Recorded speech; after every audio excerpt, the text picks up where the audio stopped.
In the same way, evolution cannot happen. Adding little bits and little bits and little bits and little bits on a regular basis just equals more changes within a kind. That's all you get. You don't get a different kind of creature. You don't get a monkey becoming a human.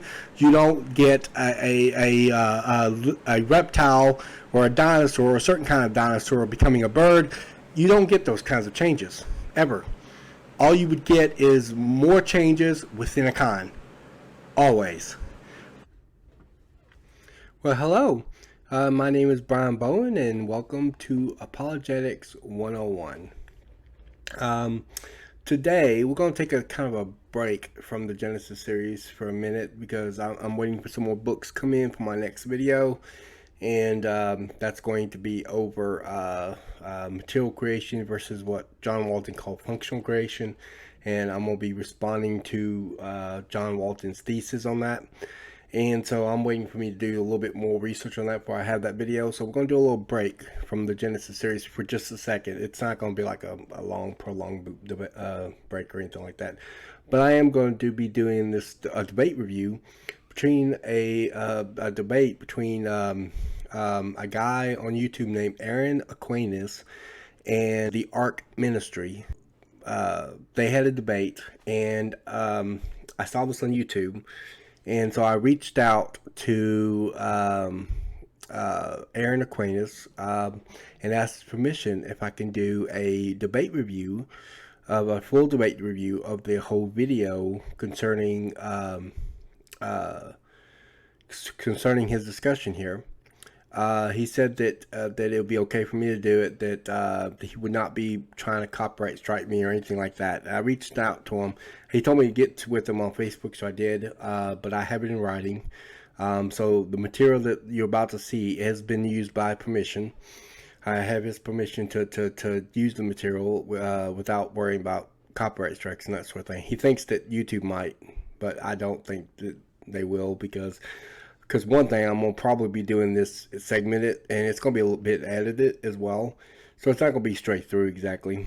But, and I might be doing it in parts because of how long the video is. The video is pretty long, but there's a lot of stuff to go over. And I don't feel like I can cover it in one video. So this is kind of like a side project to the Genesis series, but it's related to the topic matter. So it's not going to be too off topic from what we are currently discussing in the Genesis series. But in any given case, I do want to do this debate review between this, and there's a lot of different things that were brought up. And among them is that I don't think that it's all due respect to Aaron Aquinas, but I don't think he fully understands where the issue lies. The issue actually lies with the fact that in order for evolution to be true, you have this progression state that's happening, and so you end up, in order to have new kinds, you would have to have new body plans, and that requires new genetic information. He tries to underplay information, and we'll get into that when we get later on in the video. And so I don't want to move too far ahead there. But I did watch the debate, and I will be making comments and responses all throughout the when I'm doing this debate review. So without further ado, let's dive in. All right, well, my name's Aaron Aquinas, and I'm going to be talking with the Ark Ministry. If you are interested, you can find a link to some of his content in the description.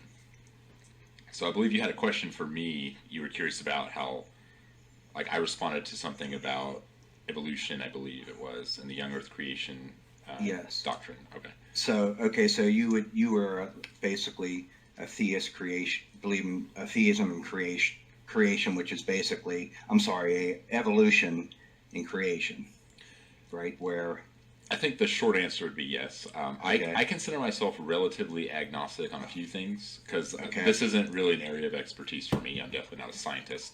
I'm not a professional theologian, but I do believe in creationism as it is, as it means God is the ultimate creator. Yes, I believe that. and I don't want to say that young Earth creationism is like a wholly illegitimate thing to interpret the text, because I think it is one clear way to interpret the text. I don't find it persuasive myself, but I think I would fall.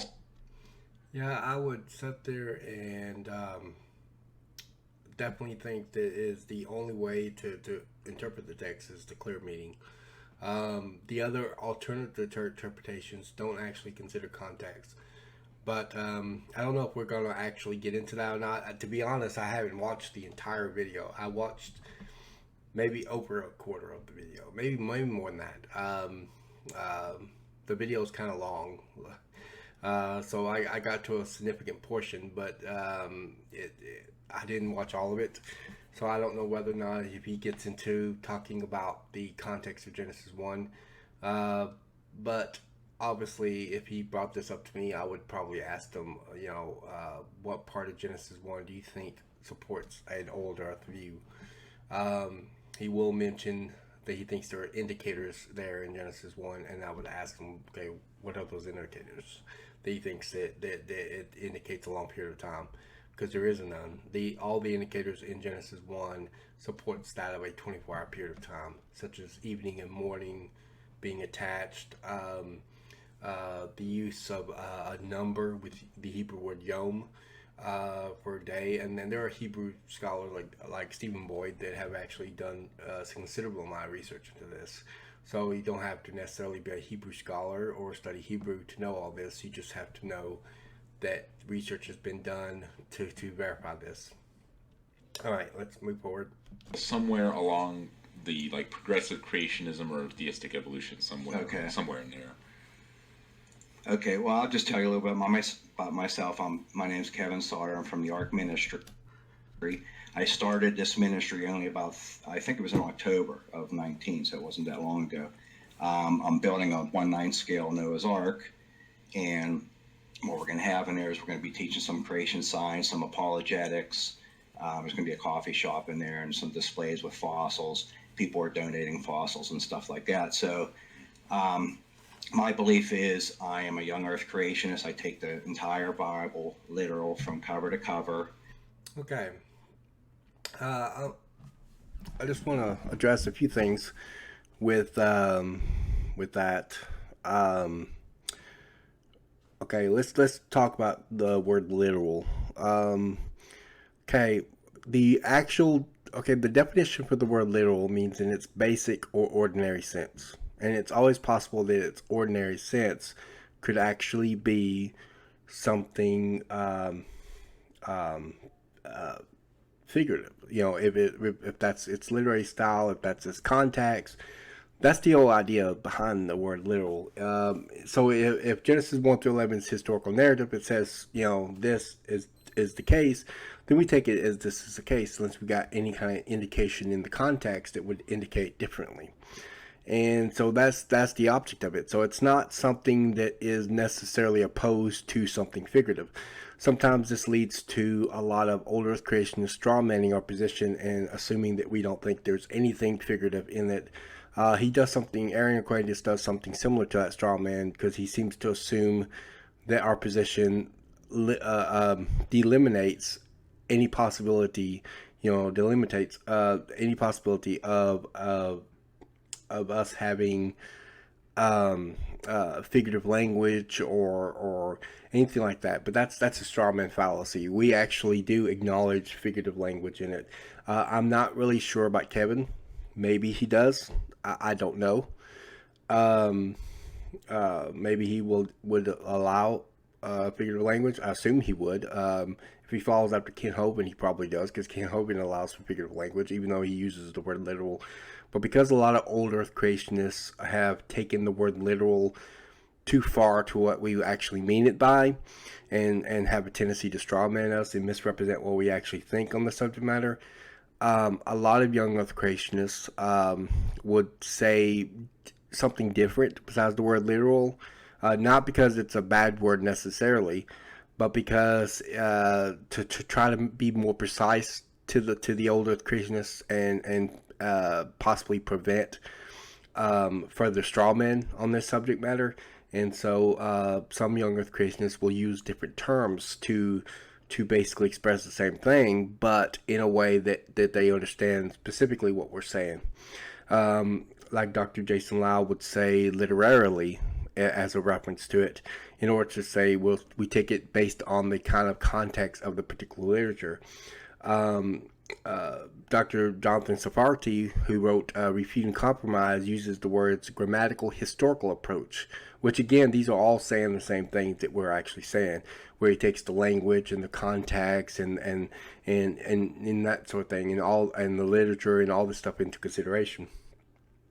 I use the term straightforward, and what I mean by that is that I take it as it is written, in accordance with context, literary styles, all these things play into effect of what it's talking about. So I don't assume the Bible is written in some kind of hidden code where there's information secret embedded into scripture and that sort of thing. I treat the Bible as it is written. So if the Bible says, like in Exodus 20:11, which is historical narrative as well, in 6 days God created the heavens and the earth, that's what I believe in.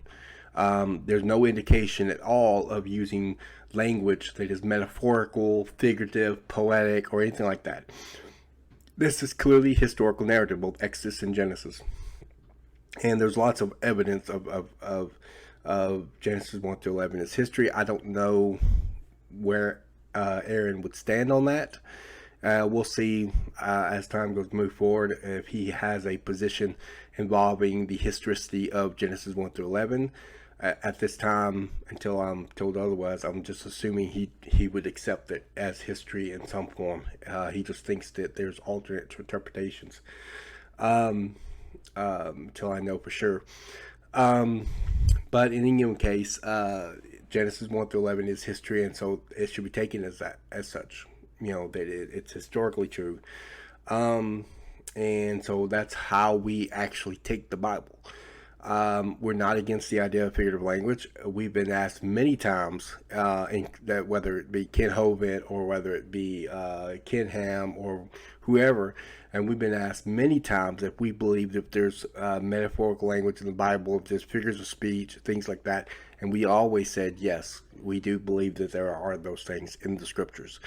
So we're not. So this strawman does appear to be almost either deliberate, and in some cases it probably is undeliberate, because they don't quite understand what we mean when we say the word literal, and so they just kind of assume that the word literal as opposed to figurative, as if these two are exact opposites, but they don't necessarily have to be opposites. You can actually, there is ways to believe in something literal and still accept the possibility of a metaphorical meaning. But in any given case, we're not arguing that there's no metaphorical meaning involved. Whether instead we are arguing that on the basis of context, language, grammar, syntax, relative scriptures, all these things, the literary genre, all the literary styles of it, all these things play into effect what is being talked about. And that's ultimately what we're arguing. So in other words, if the Bible says in 6 days God created the heavens and the earth, it's an historical narrative, there's nothing in the language to indicate any kind of metaphorical use, then we believe that it means what it says, in 6 days God created the heavens and the earth. That's the object behind it. This passage would be, I feel like that passage would be irrelevant to the topic matter.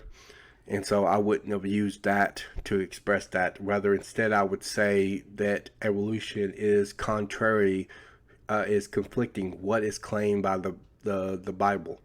The Bible says one thing, evolution says a different thing, and they're in conflict with each other. And so that's how I would express it. But going from there, I also hold to the inerrancy of Scripture, and I'll be more, because the interpretation of scriptural inerrancy does kind of differ among people exactly what that means. I don't know if I'd necessarily call myself a literalist in the sense that every single passage is taught to be a literal description, because there's obviously narratives. There's narrative, literary style is historical narrative, and that is actually intended to be taken literally in terms of history, unless otherwise indicated by the context. So the fact that this is historical narrative is very strong reasons to take it as it is written unless indicated otherwise by the context. Like in the Psalms, it talks about. Psalms is not narrative. Psalms is actually poetry, Hebrew poetry. Sometimes we express it as poetic narrative, but it's really not a narrative at all. It's actually what's called Hebrew poetry, and that's actually a different literary style from Genesis 1 through 11, because Genesis 1 through 11 is historical narrative. But there are different literary styles in the Bible, and maybe that's where he's getting at, but we don't deny that. And I think that if you challenge Kevin on this, he probably wouldn't deny that either. He acknowledges different literary styles. I mean, so it's not something that we're going to have a big debate on, because we agree that there are different literary styles, and that take that into consideration. But Genesis 1 through 11 qualifies under the literary style. And I say Genesis 1 through 11, but really it's the entire book of Genesis, not just Genesis 1 through 11, but chapters 12 through 50 as well. The whole book of Genesis is historical narrative.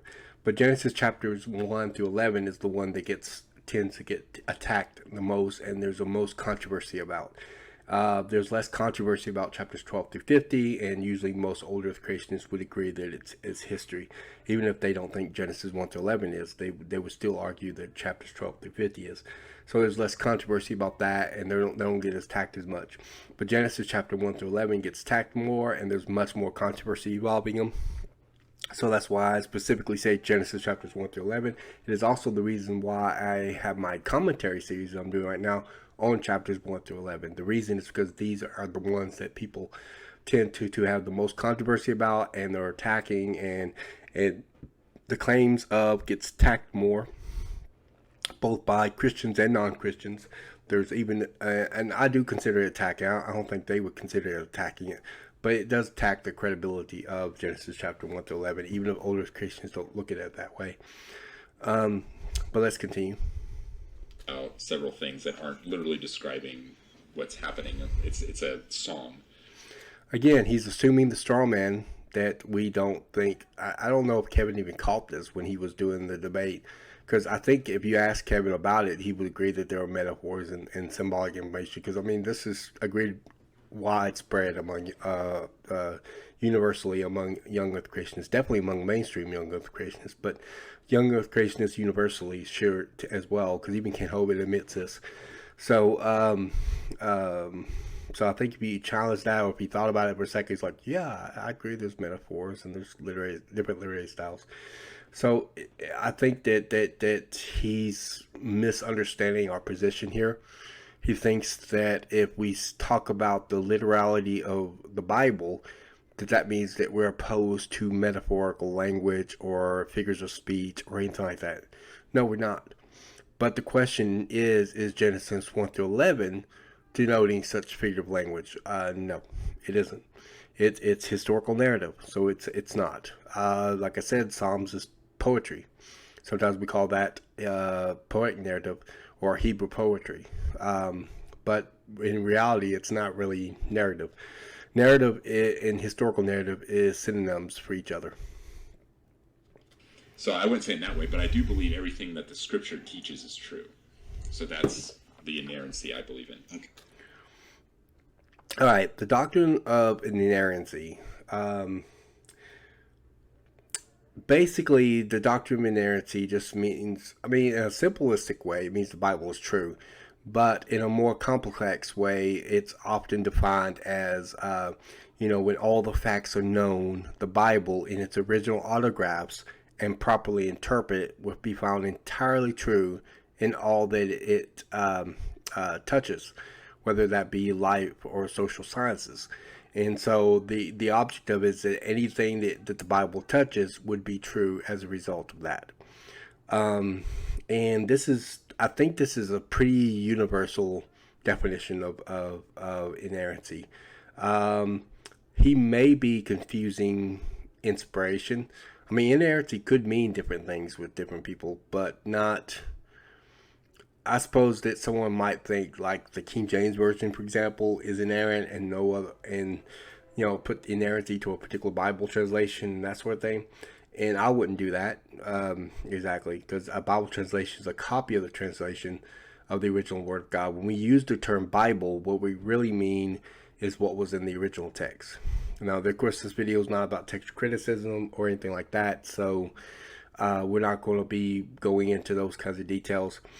But inerrancy and doctrine of inspiration, those are views that are held universally, but what they mean by it could vary. But in case of doctrine of inspiration, most Christians would hold to what's called a planar verbal inspiration. This is where God used the personalities and the individualities of the respected writers of the Bible, and acted through them and spoke through them in accordance with how they normally write literature. But after it was all said and done, that's the Word of God.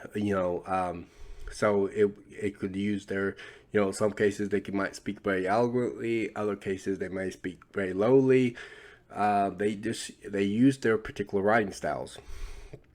Mark writes in a very poor level type Greek, while Paul writes in a more advanced type of Greek. We expect that kind of stuff. But in any given case, both these views, regardless, even if you think the King James Version was the inspired and inerrant Word of God, both these views would allow metaphors. None of these views on inerrancy or inspiration would omit metaphors, figurative language, or anything like that.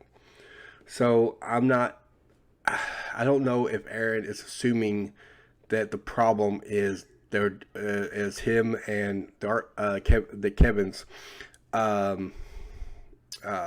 view of inerrancy and inspiration, but that's really not where the issue lies on literality. It has more to do with how you approach the Bible do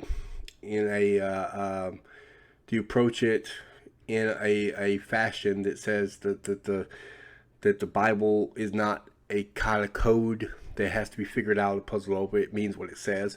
Or do you think, oh, well, there's alternate ways to understand things, in spite no matter how specific or how plain or how explicit the text is, I'm just going to read the text somewhere other way? That's the problem, is really interpretation. It's interpretive. It's hermeneutical. That's where the issue lies. It's exegetical. It's their exegetical approach. Some people have this approach, which is called, I think I might have read it this way as well, but I call it a reader's mentality approach, where the Bible is subject to the reader approaching it and trying to interpret it that way.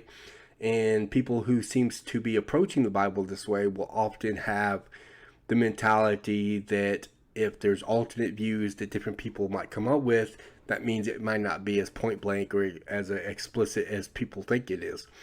But that's just not the case. It really would depend on the text, the context, the literary style, all of these things, the language, the grammar, all these things factor into it.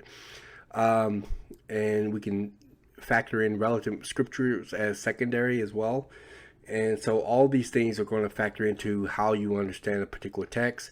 And so it really does. I reject the idea that the existence of alternate views means that it must not be explicit or plain or mean what it says. I reject that kind of hermeneutic. I don't think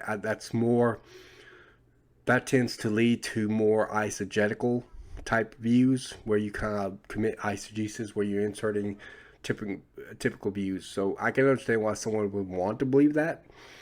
I can see why, it's a very attractive view, the idea you can make the Bible say whatever you want to say, but that's just not exegetically sound. And so I think the problem is the exegetical way in which you approach it. And this is going to come out as we discuss this, as we talk about what they're talking about here. All right, let's move forward. Okay. I'm sorry. Were you still talking? No, I mean, okay. That's the kind of traditional understanding. There's other versions. Okay. There's extra you can add to that. It's like maybe you also believe it's all literal text true. Maybe you believe that how inspiration worked with the Holy Spirit could imply different things. But the commonality amongst all biblical inerrancy belief is that everything that Scripture teaches is true, which I believe. Okay. That's correct, and that is universal. It's not just a traditional view, but it really just depends on what he means by teaching. Does he mean like what he thinks it teaches, or does he mean like what is expressed through the context? I would mean what is expressed through the context.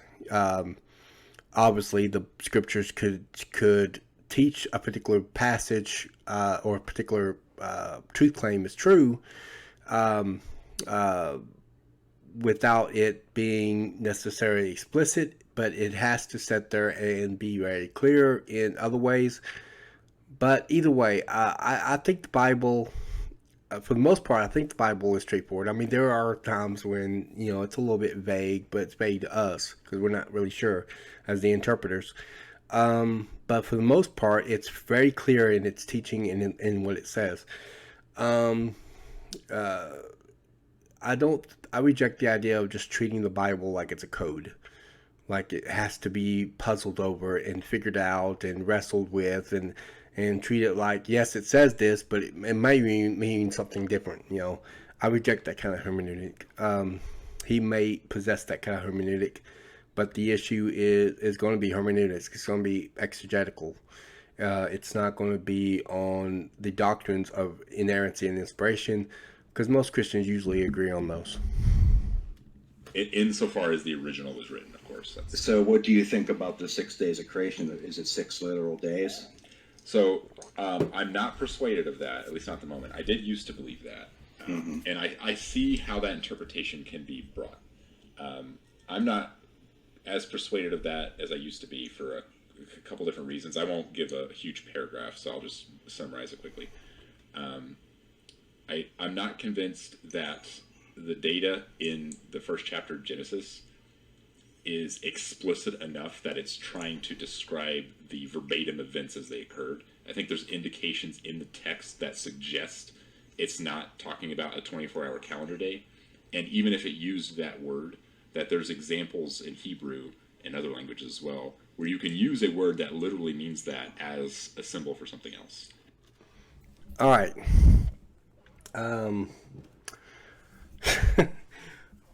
Okay, like I said, first point, I would probably ask him to tell me, to tell me if what in Genesis 1 would he say is an indicator of not being 24 hours time, because all the indicators in Genesis 1 indicates a 24-hour period of time. Its use of numbers. I mean, it's actually more explicit in the Hebrew than it is in the English, actually. I study Hebrew, and I've actually read it in the Hebrew. It's much more explicit in the Hebrew than it is in English, because in Hebrew, it uses what's called cardinal and ordinal numbers. It uses a cardinal number with Genesis 1:5. In my last video, when I had that, not my last video, but the video before my last video, where I had a discussion with Dr. Terry Mortenson from Answers in Genesis, we talked about that Genesis 1:5 and how it defines what a day is actually in Genesis 1:5. And it uses what's called a cardinal number. Ordinal numbers are like first, second, third, fourth. Cardinal numbers are like 1, 2, 3, 4. Okay, and it uses a cardinal number, and then it uses and then the rest of Genesis, it uses a cardinal number or ordinal number, like it would say second day, third day, fourth day, fifth day. This is interesting in Hebrew. Whenever the debate happened, it was years and years ago, but there was a debate between, it was Kinham and Dr. Jason Lisle versus Hugh Ross and Dr. Walter Keisler. And Walter Keisler, of course, is an old Earth creationist Hebrew scholar. And this was on the John Ankerber show years and years ago. I think it's back in the 90s, back during the latter part of the 90s. But in any given case, they had this debate. And in that debate, Dr. Jason Lisle started talking about the Hebrew of Genesis 1:5 and how it defines what a day is. And then he asked Walter Kaiser, said, "Is that right?" And Walter Kaiser answered, said, "Yeah, that was exactly right." The only difference is that he had on the seventh day because he's an older creationist, so he has this, and that's more exegesis than Hebrew. He has a problem because he thought the 7 day was continuing and that sort of thing. But outside of that, everything else that Dr. Jason Lisle said in that segment, that particular section that he was talking on the Genesis 1:5, Dr. Walter Kaiser said, "Yeah, that's correct. In the Hebrew, it is defining what a day is." And so this is why certain translations like the ESV would translate that as day one. Day one, and then second day, third day, fourth day. Okay, we know that this is the first day, of course. In the Hebrew, we know this is the first day. But the object of it is that it's defining what a day is. And it defines a day with evening and morning. Okay, this is 12 hours plus 12 hours increments. So this would be a 24-hour period of time. Okay, we talked about this when I talked to Dr. Terry Mortenson. I probably will include a link to that video discussion as well in the description box below, because that's an interesting discussion where we do discuss the context of Genesis 1. And so I'll have that in the discussion box as well. So at least of this video. I don't know about the future ones of this particular review, but I will have it in this one. But in any given case, the indicators indicate that this is definitely a 24-hour period of time.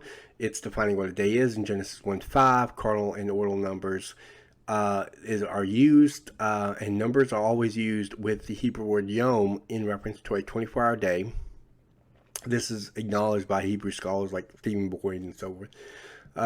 But it's always used as a 24-hour period of time. It is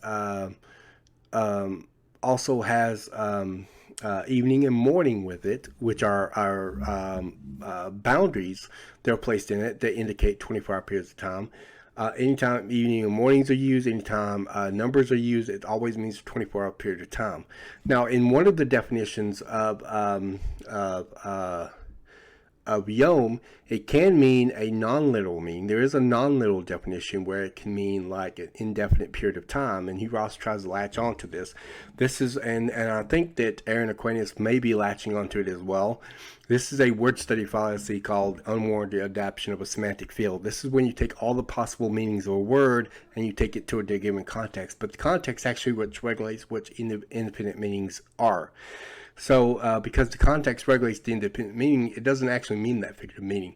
Now, there are a few places in Old Testament where a figurative meaning may be in, and it's never with a number, like when it talks about in the day of the Lord, for example, but they never use a number with it. In addition to that, it could actually still mean a specific day even then, because it could be a specific day in which Jesus comes back and that sort of thing. It can mean either one.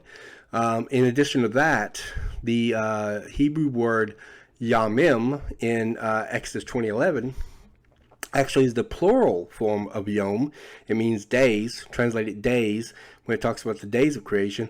And get this, because in 6 days, God created the heavens and the earth. And get this, yamim is never, ever in all of Hebrew, and that includes all of the Old Testament, is ever used for a figurative language, ever.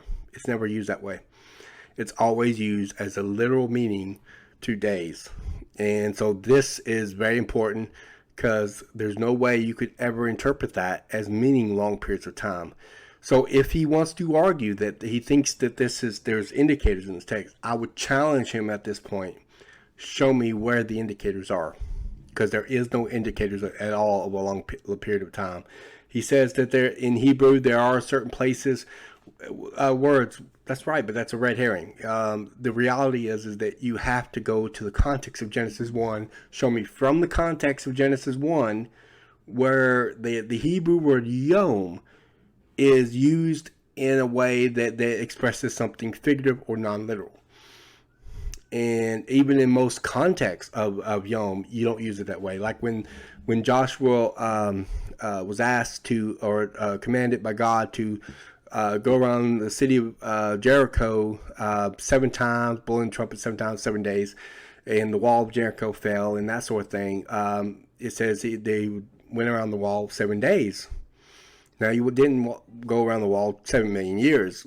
Of course not. Or 7 billion years, or whatever. Same thing is also true for the Jonah in the belly of the great fish. It says that he was in the belly of the great fish for 3 days and 3 nights. That's not 3 billion years. Right? So nobody takes it that way. If it's with a number, it's always 24-hour period of time. It could also have evening and morning with it, which also sets its boundaries for it and that sort of thing. And God said that God created in 6 days, and the 7th day he rested, and he sanctified the 7th day. So the 7th day is actually a day beyond creation. It's actually 1 extra day beyond creation, because God created in those 6-day period. And so it's an extra day beyond creation, as me and Dr. Terry Mortenson talked about. And he sanctified that 7th day. It's set apart. That's what sanctify means. And that sort of thing. So, yeah, there's nothing in Genesis 1 that would indicate what he says it indicates. And again, pointing the fact that Hebrew words can mean symbolic in different contexts. They're different words in different contexts. It's not going. It's a red herring. It's completely irrelevant, and it has nothing to do with the issue at hand, because that doesn't prove that Genesis 1 Hebrew word yom is being used in that way. So let's move on. And I'll give examples of that later. But I don't think it's talking about. It's not describing a point of history in which these events unfolded in 24 consecutive hours 6 times. I don't believe that. No. That's what the text says. He might not believe that, but it is what the text says. Okay, so when we get into evolution, okay, I'm not talking about microevolution, changes, small changes within a kind. Let's go back to, there had to be one single life form that started somewhere, right? 4.6 billion years ago, or whatever number they're using today. So what? Let's just give one example of one single cell life form, okay, that came alive. Then what happened after that? Well, if you're asking what the mainstream scientific theory says, which I usually just go with whatever that is insofar as the science is concerned, because obviously science isn't saying something theological. So if you're asking, just jump in real quick. Yeah. Do you consider evolution science? I consider the theory of evolution. Yeah, evolution is a theory within biodiversity, and I do believe biodiversity in biology is a science. It's a particular model. This is a fallacy in logic called an equivocation. The word science, it's actually referring to a particular discipline. Okay, evolution would be a particular model that is believed by certain scientists to be true, but it would not necessarily be science in the sense of the discipline of science. So we can't equivocate between what is considered the discipline of science versus what is a particular model that's believed by certain scientists. That's different from the discipline of science. So we got to be careful not to equivocate on the word science. It's too easily to do. And I think Aaron is equivocating here. And he says he'd rather give scientists whatever they want to. It almost sounds like a really kind of a I don't want to be disrespectful here, but it just kind of sounds like a very, I want to use the word lazy, but I don't want to say it sound disrespectful using that. It almost sounds like, okay, I'm just gonna appeal to these authorities and agree with whatever they say, and not do any work to find out if what they say is correct, or think through the issues to see if that's the case.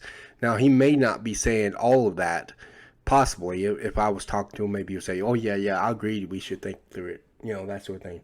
But I don't think evolutionists do a very good job of thinking through it. So if you're willing to give them, the benefit of the doubt and willing to consider evolution and that sort of thing and give whatever they say, they do a poor job of thinking through issues.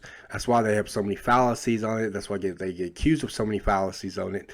We'll get more back to a lot of the equivocations that they do on this, and so that will be relevant too. But this is equivocation fallacy, just to kind of go ahead and set the groundwork for later talking points. But the equivocation fallacy is the fallacy in logic whereby you change the meaning, or change the meaning in the middle of a context of a particular word.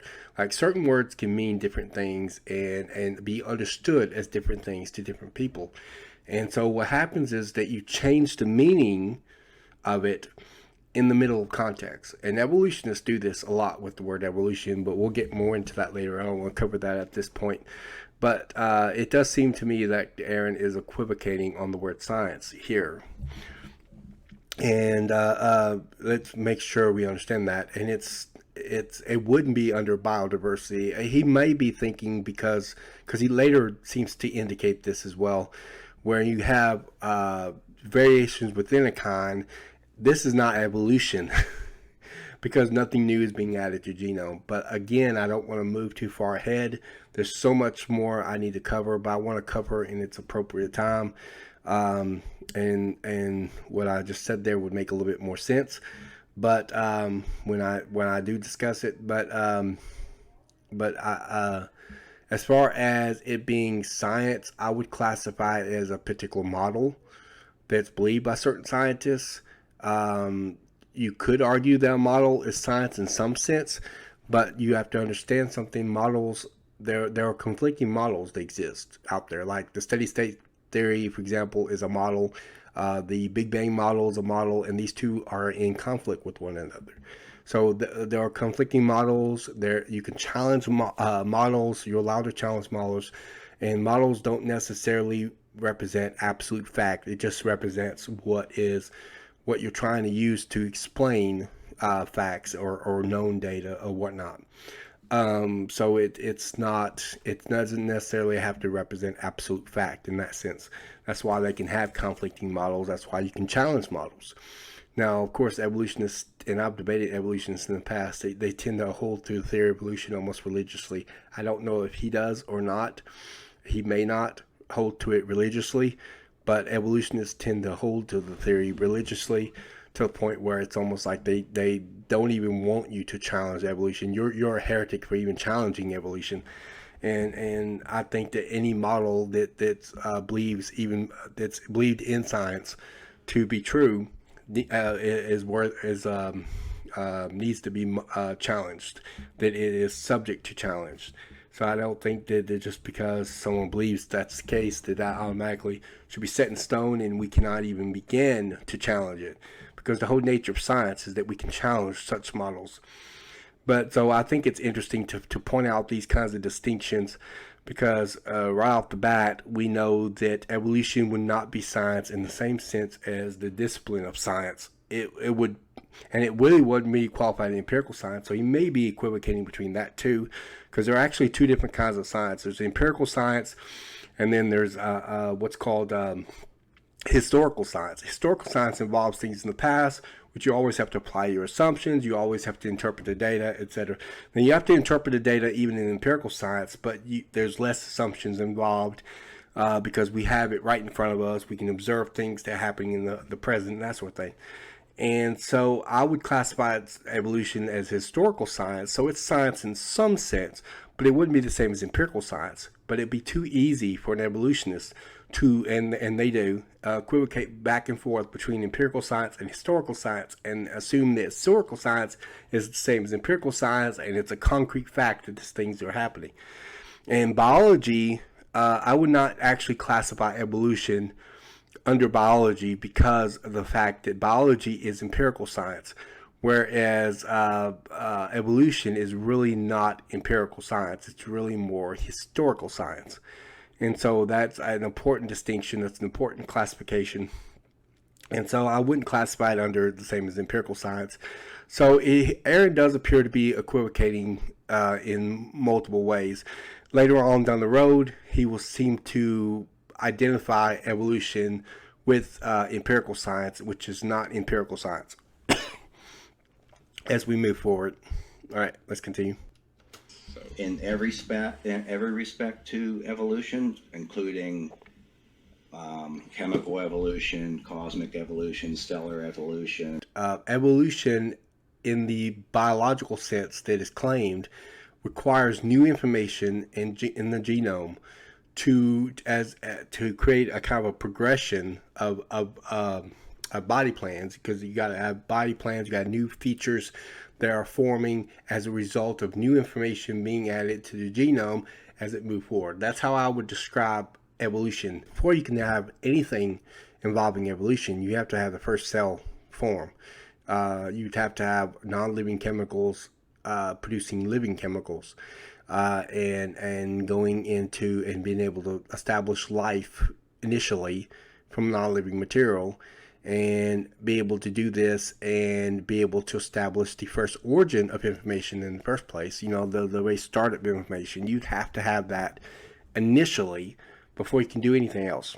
It's the first step in the process of any kind of evolutionary development, in order to have. And so that becomes the first issue. We'll talk more about information as we go forward. But I do want to indicate that. All right, let's move forward.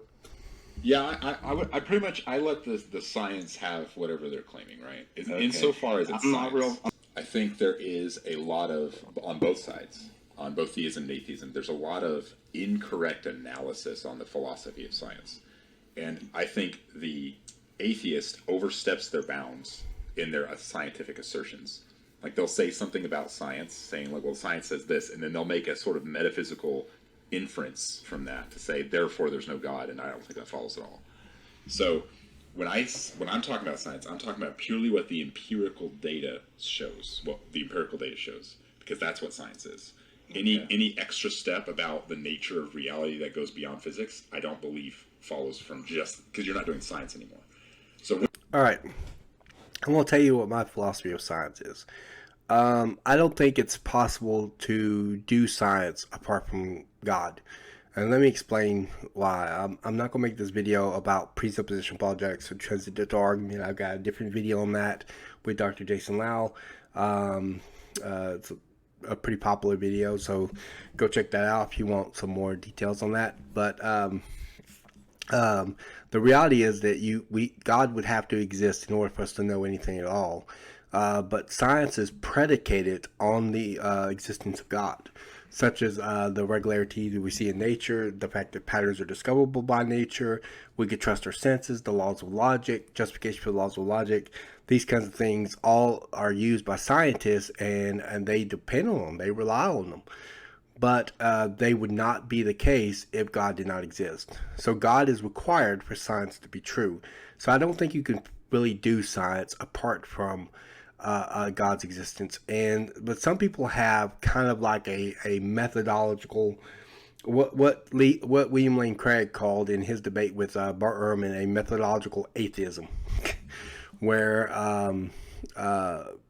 he just disagreed with the view that we have to approach history or science as if God doesn't exist. And I disagree with that. I reject that. I don't think a person can do science properly without God. That doesn't mean that they have to necessarily believe in God. I think an atheist can, in theory, do science properly, without believing in God. But they have to borrow from our worldview to do it, in order to do it properly, is the point. Whereas in the Christian biblical worldview, we don't have to borrow from anybody else's worldview because we can do science, because science is predicated on the belief that God exists, on the existence of God. If God did not exist, science would not be possible. And so it makes a logical consistency, logical sense to sit there and include God in the process or equations of science, because God makes science possible. Isaac Newton knew this when he wrote his paper on optics. He constantly referenced God a lot. So it's not doing theology, it's not doing metaphysics, it actually is doing science. That's the nature of science. Science would not be possible if God did not exist. If God did not, trying to treat God like he's just not involved just ain't gonna work. Now, I don't know how far he would be willing to take what he just said, But my philosophy of science is that God is included in science, because without God, it'd be impossible to do science. And also another thing, as a Christian who holds to a Christian biblical worldview, as Aaron claims and as Kevin claims to have, it would be inconsistent, internally inconsistent. It's logically inconsistent anyhow, to deny, God's involvement and so forth. But it's also internally inconsistent for a Christian too, because we actually do acknowledge that God exists, and we do believe that God is involved in creating the universe and so forth. So I think that for a Christian, it's even worse off than the atheist, because for a Christian to methodologically, as I like to say, methodologically kick God to the curb and treat God as if he's not involved in creating, or not involved in, any type of what Aaron would call a scientific theory, involved in that, and to methodologically do that is logically inconsistent, and it's also internally inconsistent, because it would be a violation of our own Christian biblical worldview, because we do actually think God was involved. And so it's both logically and internally inconsistent for the Christian. But it's logically inconsistent anyhow, because science is predicated on the belief that God exists. So my philosophy is that you do include God into it. To not include God into it would put you on logically inconsistent grounds. That's why atheists wind up in all kinds of trouble with the cause of the universe, the Big Bang, that they believe in, and that, whatever the case may be, they wind up with all those kinds of troubles because they're methodologically excluding God from the equation.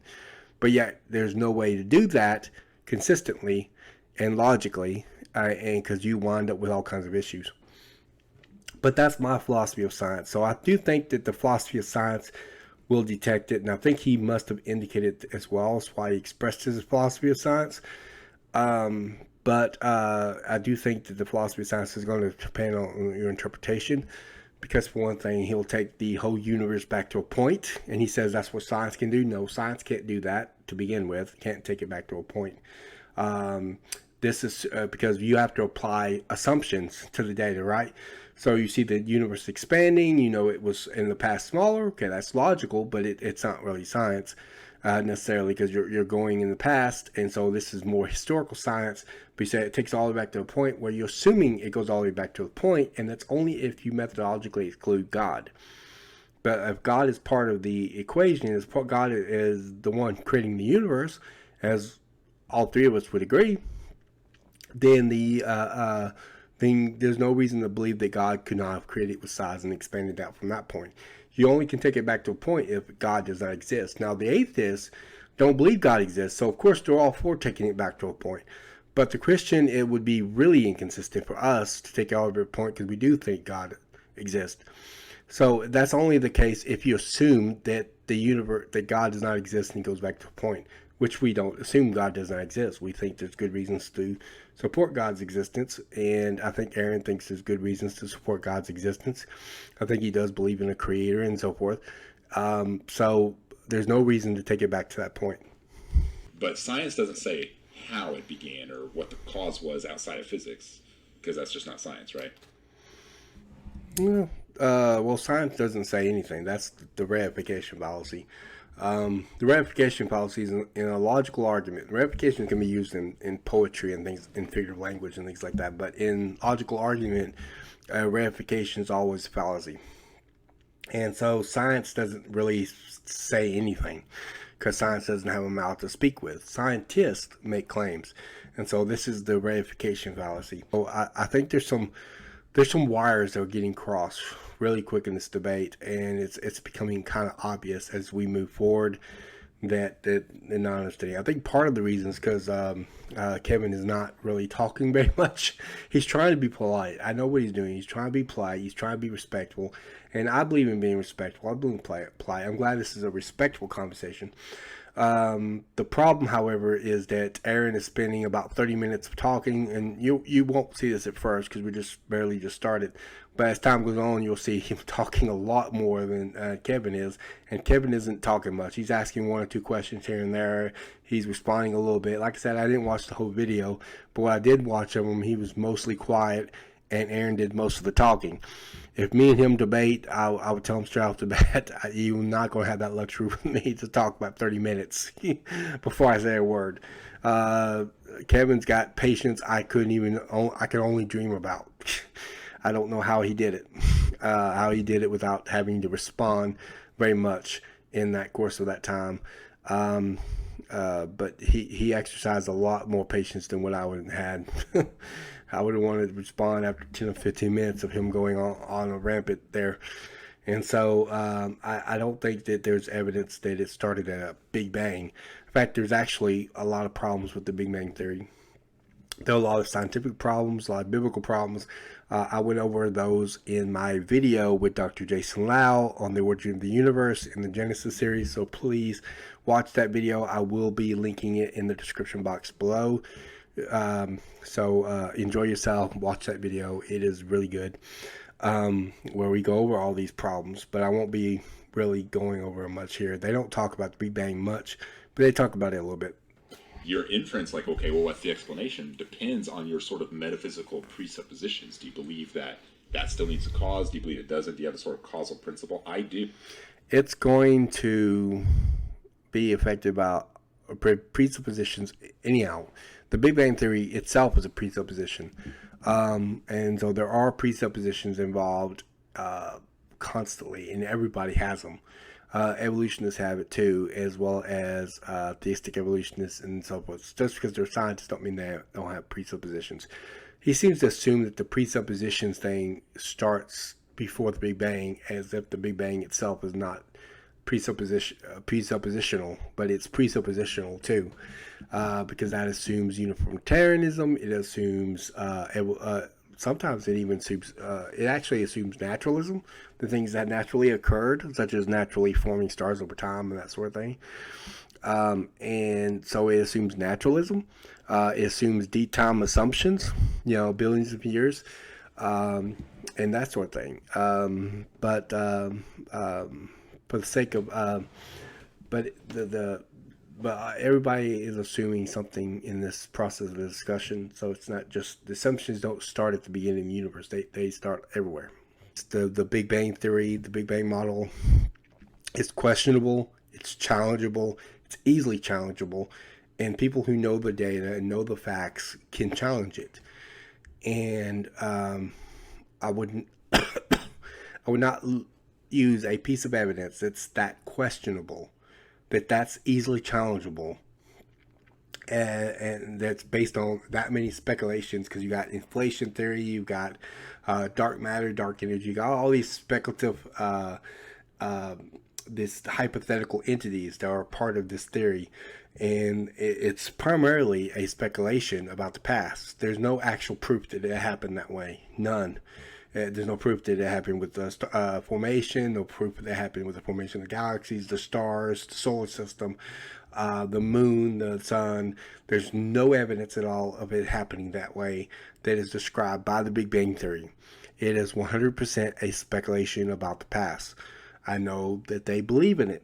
I get why they believe in it. Well, not fully. I mean, I know why they believe in it, because they want to believe in deep time. They want to accept what secular scientists are claiming about the age of the universe, and they figured if they just throw that in there, then you have a common ground for everybody to agree with on the beginning of the universe. But the problem is that it's too easily challenged. People that are honest about the data will often admit this.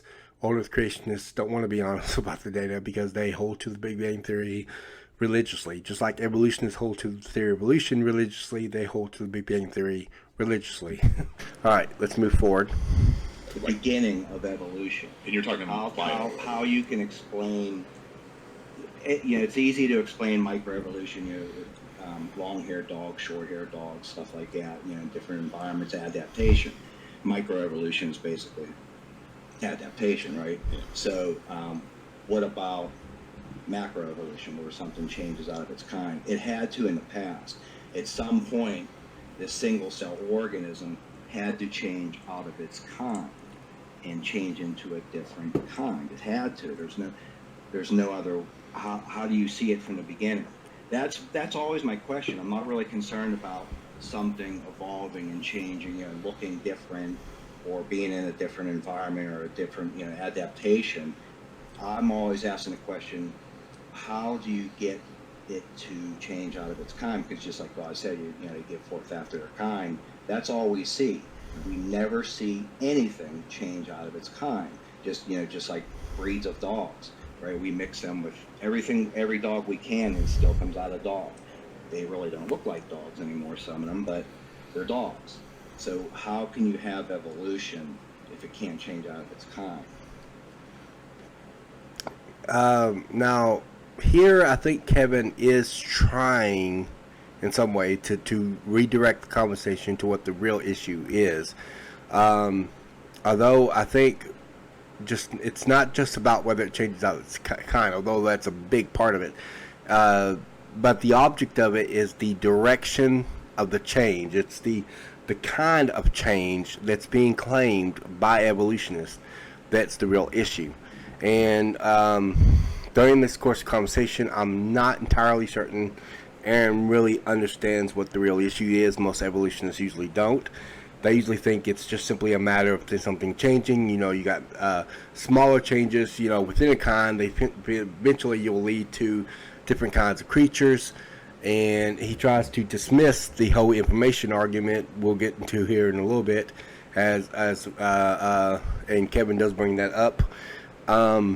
But I do want to talk about that. Hopefully I'll get to that before the end of this video, because that's one of the biggest issues that I had watching this. But because it's actually information argument. It's actually a very powerful argument, and should not have been dismissed so easily. And Kevin probably should have rerouted back to that and showed disagreement that is a big problem for evolutionists. That they have no naturalistic mechanism by which to derive new information, and so as an information gaining system. And Kevin probably should have redirected back to that topic matter when Aaron Aquinas just kind of dismissed it sleight of hand the way he did. That he doesn't think it's a strong argument, so he because they have a different definition that sometimes they use and that sort of thing. And we'll get into that in a little bit, and I do have a response to that. But let's continue. Okay, and we'll say there's roughly, what is it, in 12,000 different kinds of animals. I can't name them all. I don't know all the biblical kinds, all the original. But we'll say, a lot of people have studied it, and they're come up with 12,000 different kinds of animals. Of course, there's millions of species. Just, example of kind, a lot of people don't know what a kind is. If you would say, a dog, a coyote, and a wolf, and then a fruit fly. Well, obviously, the dog and the wolf and the coyote are the same kind of animal. The fruit fly isn't. So that's just a brief description of kind. He gives like a kind of a description of kind, but that would not really define it. I would define kind as simply, I think Aaron Aquinas defined it as family. I think that's a close description, but I think there is a word of caution involved. Our modern classification system was not around at the time of the Bible. In fact, it only exists past 200 years. So we didn't have a classification. We didn't classify people in ancient times and during Bible times. Didn't classify things the way we classify things today. And so we need to be careful not to commit what's called the Semantic Anacronym fallacy, where you try to take a later meaning and import it back into an earlier meaning. The closest we have on our classification grid, our classifications are really conventional. Like driving on the right side of the road, that's conventional. It depends on the rules, that everyone agrees on. Depends on what you do on it, and so there's no right or wrong involved. And so the classification system of our modern classification system There's no right or wrong involved, but there are some evolutionary assumptions that sometimes get imported into our classification system. But the point is, the fallacy would happen, the word state fallacy would happen when we take this later meaning and import it into an earlier meaning. The Bible obviously would not have fully understood the exact same way with what we would understood today as family. And it's not us trying to be ambiguous, it's us trying to avoid committing that fallacy where we try to sit there and import the later meaning of our later classification system that did not exist at the time of the Bible and import it back into the scriptures. We can't do that. They have a different type of classification system. I would argue that their classification system is broader, as far as kind, broader than species. We know it's broader than species because it groups them in broad categories in Genesis 1, Genesis 2, and as well as when you see them bringing kinds on Noah's Ark later on. So this is clearly larger than species. That's what every young earth Christians agree on, is that it's larger than species. I would put it somewhere close to what is typically called a family. I would put it close to that, probably in the middle of genre and family, but it'd be family. I wouldn't put it in higher than that, like order or class or anything like that. I wouldn't put it in those kinds of broad categories, but it would definitely be broader than species. It's not equivalent to species. Everyone agrees on that. But it's probably close to what we consider family, just to kind of put a close example on it. The Bible also seems to understand that kind is what interbreeded with one another. In the Bible, they were capable of interbreeding with one another, because it says that they would put forth after their own kind. Now, since the creation, I would not necessarily classify a modern sense of that, because mutations have set in and loss of information have set in, and all these things set in over time because of sin and corruption in God's creation that happened as a result of sin.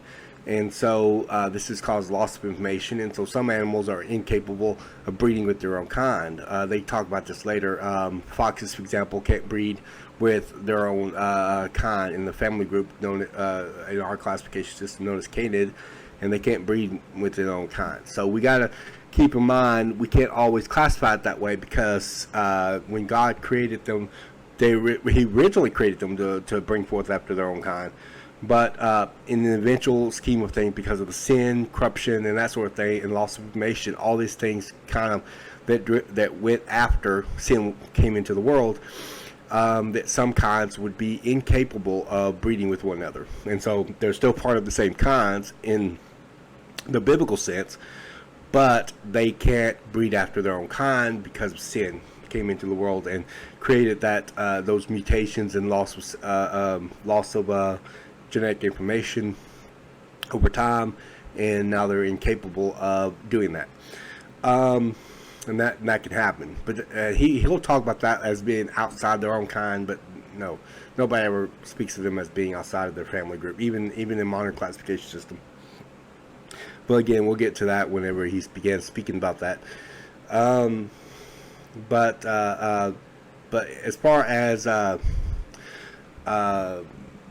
kinds go, I will say that the biblical kinds would agree at least with common physiological, because when they grouped them in a way that was based on their common physiology, like you call birds, like all birds seem to be in one kind, the fowls of the air, or the beast of the field. They seem to have a specific physiological similarity with each other, that made them, like, all the beasts that crawl on the ground and that sort of thing,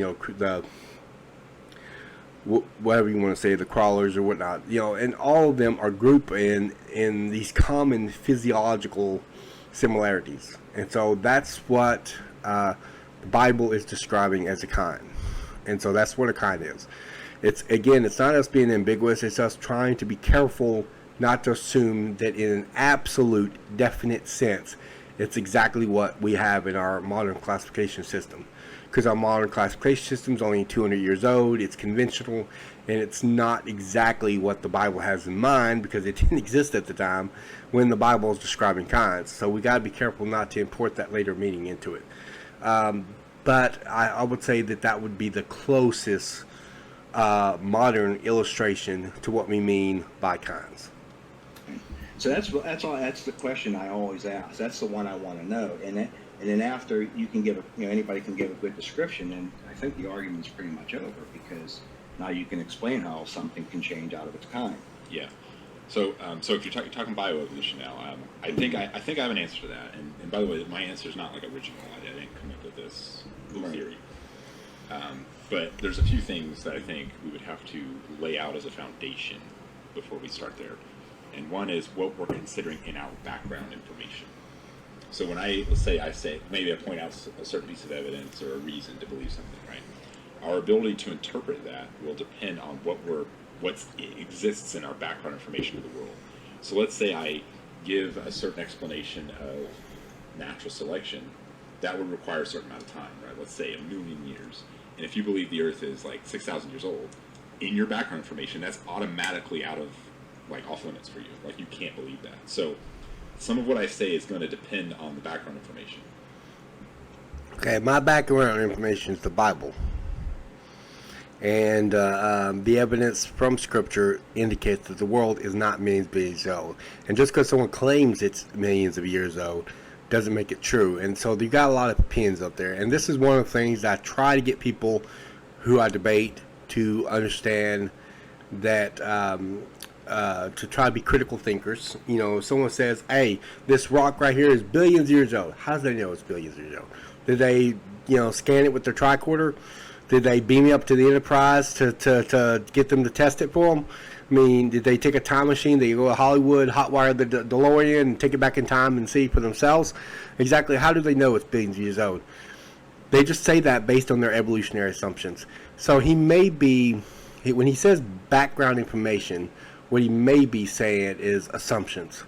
But he doesn't want to use the term assumptions because he has to use it equally with himself and with other evolutionists, because it is based on assumptions about the past, and that would factor into it. So he's saying background information in replace of the word assumption, but it's really assumptions that it's going to be based on, depending on your assumptions about the past.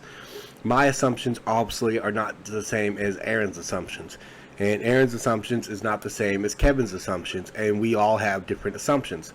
Me and Kevin might have some basic assumptions when we approach the past, because we approach it through a biblical lens. Aaron, I'm not saying Aaron doesn't believe the Bible. I'm just saying that he approaches the Bible as itself through the lens of a secular view about the past, is what I'm saying. And so he has his own assumptions about the past, including evolutionary assumptions. And so that may be what he's talking about. If he used the word assumptions, I would agree. I would agree 100% with what he's just said. But he doesn't use the word assumption. Instead, he uses the word background information in replace of assumption. And so I'm not exactly sure what he means by that, short of he must be talking about what we are assuming about the past based on our current information. That's the only thing I can assume that he's saying. But he really should probably use the word assumption. But he doesn't want to use the word assumption because it sounds too, I guess, speculative to most people. But just because you have an assumption doesn't necessarily make it wrong. We all have assumptions when we approach the past. The question is just which assumption is more reasonable. Another thing is I like to specifically separate at first the science and the theology claims. Because if you ask me, how do we, the kind question, how you evolve from one kind to another, if you're asking me what the science says, I can answer in that sense. Because none of what that's going to be is going to be in Genesis, for example. What does he mean by science? Does he mean empirical science? Well, then he's equivocating, because it's historical science. You're equivocating between two different types of science. If you're talking about historical science, then you're dealing with assumptions and interpretations. You're using tools of the science to make a speculation about the past, is essentially what you're doing. But if you're talking about empirical science, well, you cannot empirically get at a past event, and that's the point. You cannot do that because you can't observe it, you can't repeat it, you can't put it in a microscope somewhere, you can't you don't have it in front of you to experiment on. So the scientific method is perfectly useless on a past event if taken strictly. But that doesn't mean you can't use the tools of science to derive at a past event. But in the process of using the tools of science to derive at a past event, you have to make certain assumptions about the past, and you can speculate on it. That's fine, but it is a speculation. Like, it's just not going to be there. Right. So I think it's good to separate the science and the theology, and then once you establish what the best evidence is for those two, then you... It's fine to separate science and theology, but does he mean that we should methodologically exclude God completely?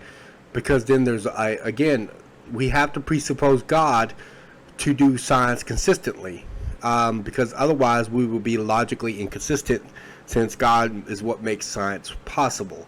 And if you're a Christian and you have a Christian biblical worldview, as Aaron obviously does, then you also have the problem of internal inconsistency as well. But as far as, we'll put the internal inconsistency aside for a second, as far as you doing science, I don't think you can consistently do science by methodologically kicking God to the curb. Now, so if he means that, then I would say no.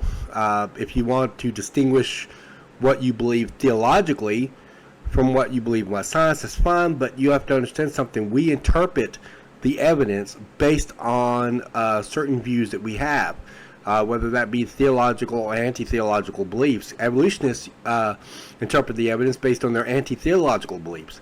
So they're doing the same thing. So either way, you have to sit there and assess the evidence on the basis of which is the best interpretive grid by which we can interpret the evidence. Aaron does not strike me as a presuppositionalist, so I don't think he's a presuppositional apologist at all. I don't know what camp he would fall into as far as that goes. But I am a presuppositional apologist, and I understand the issues involved, and so we cannot interpret the evidence apart from Scripture. So I use Scripture to interpret the evidence.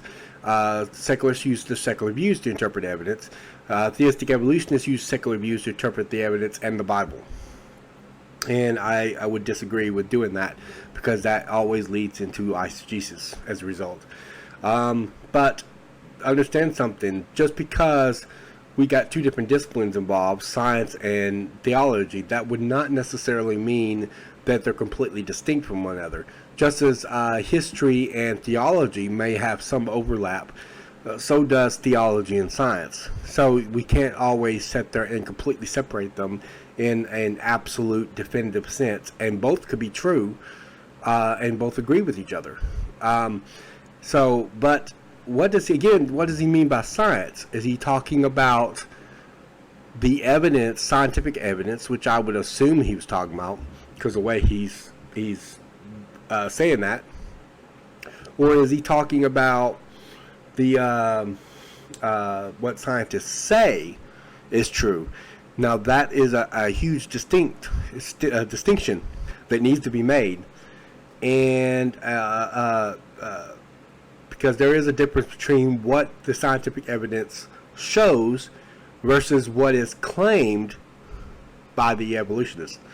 And so that's an important distinction also to make. So you first establish what the text teaches in Genesis, right? Establish what that is. Then you establish what the scientific evidence says, and then from there you can go forward. Okay. Again, this is also a reification fallacy. Listen to what he just said. We establish what the scientific evidence says. Does scientific evidence say anything at all? No. I know people tend to speak that way. I get why they speak that way, but it is considered a reification fallacy. The scientific evidence doesn't speak. Who speaks for scientific evidence? Scientists do. So what he really means is the scientist that agrees with him, okay, scientist agrees with him, what they say and then about the evidence, and then he says, well, that means the evidence really says that. No, the evidence doesn't say that. Scientists say that. Fallible human beings make opinions about what they think the evidence means, and then you quote their opinions. That's it in a nutshell. But in any given case, that's the reification fallacy that he's just now made, because the scientific evidence doesn't say anything. Who speaks for evidence? Scientists. Scientists speak for evidence. Evidence does not speak for itself. Okay, I know people say that a lot. Evidence speaks for itself, and he's centrally saying the same thing in a way. But evidence doesn't speak for itself because evidence doesn't talk. It doesn't have a mouth to speak with. Okay? It is human beings that apply interpretations to the evidence that speaks. And this is not just something, this is a known fallacy in logic. It's not just something that I invented or something. The reification fallacy. And Frank Turek alluded to it. He's an older Christianist, but he alluded to that as well in his debate with Christopher Hitchens, in which he says that science doesn't say anything. It's scientists that makes claims. And so he alluded to this fallacy when he said that. But in any given case, it is scientists that make claims, not the scientific evidence. But this could lead into eisegesis. Okay, you say, okay, let's look at what scientists are claiming about the evidence, and let's look at the Bible itself, and then we make our assessment. No, we look at the Bible and we make our assessment. That's exegesis. What he's talking about is what's called eisegesis, where you import outside ideas into the Bible and try to interpret the Bible according to these outside ideas.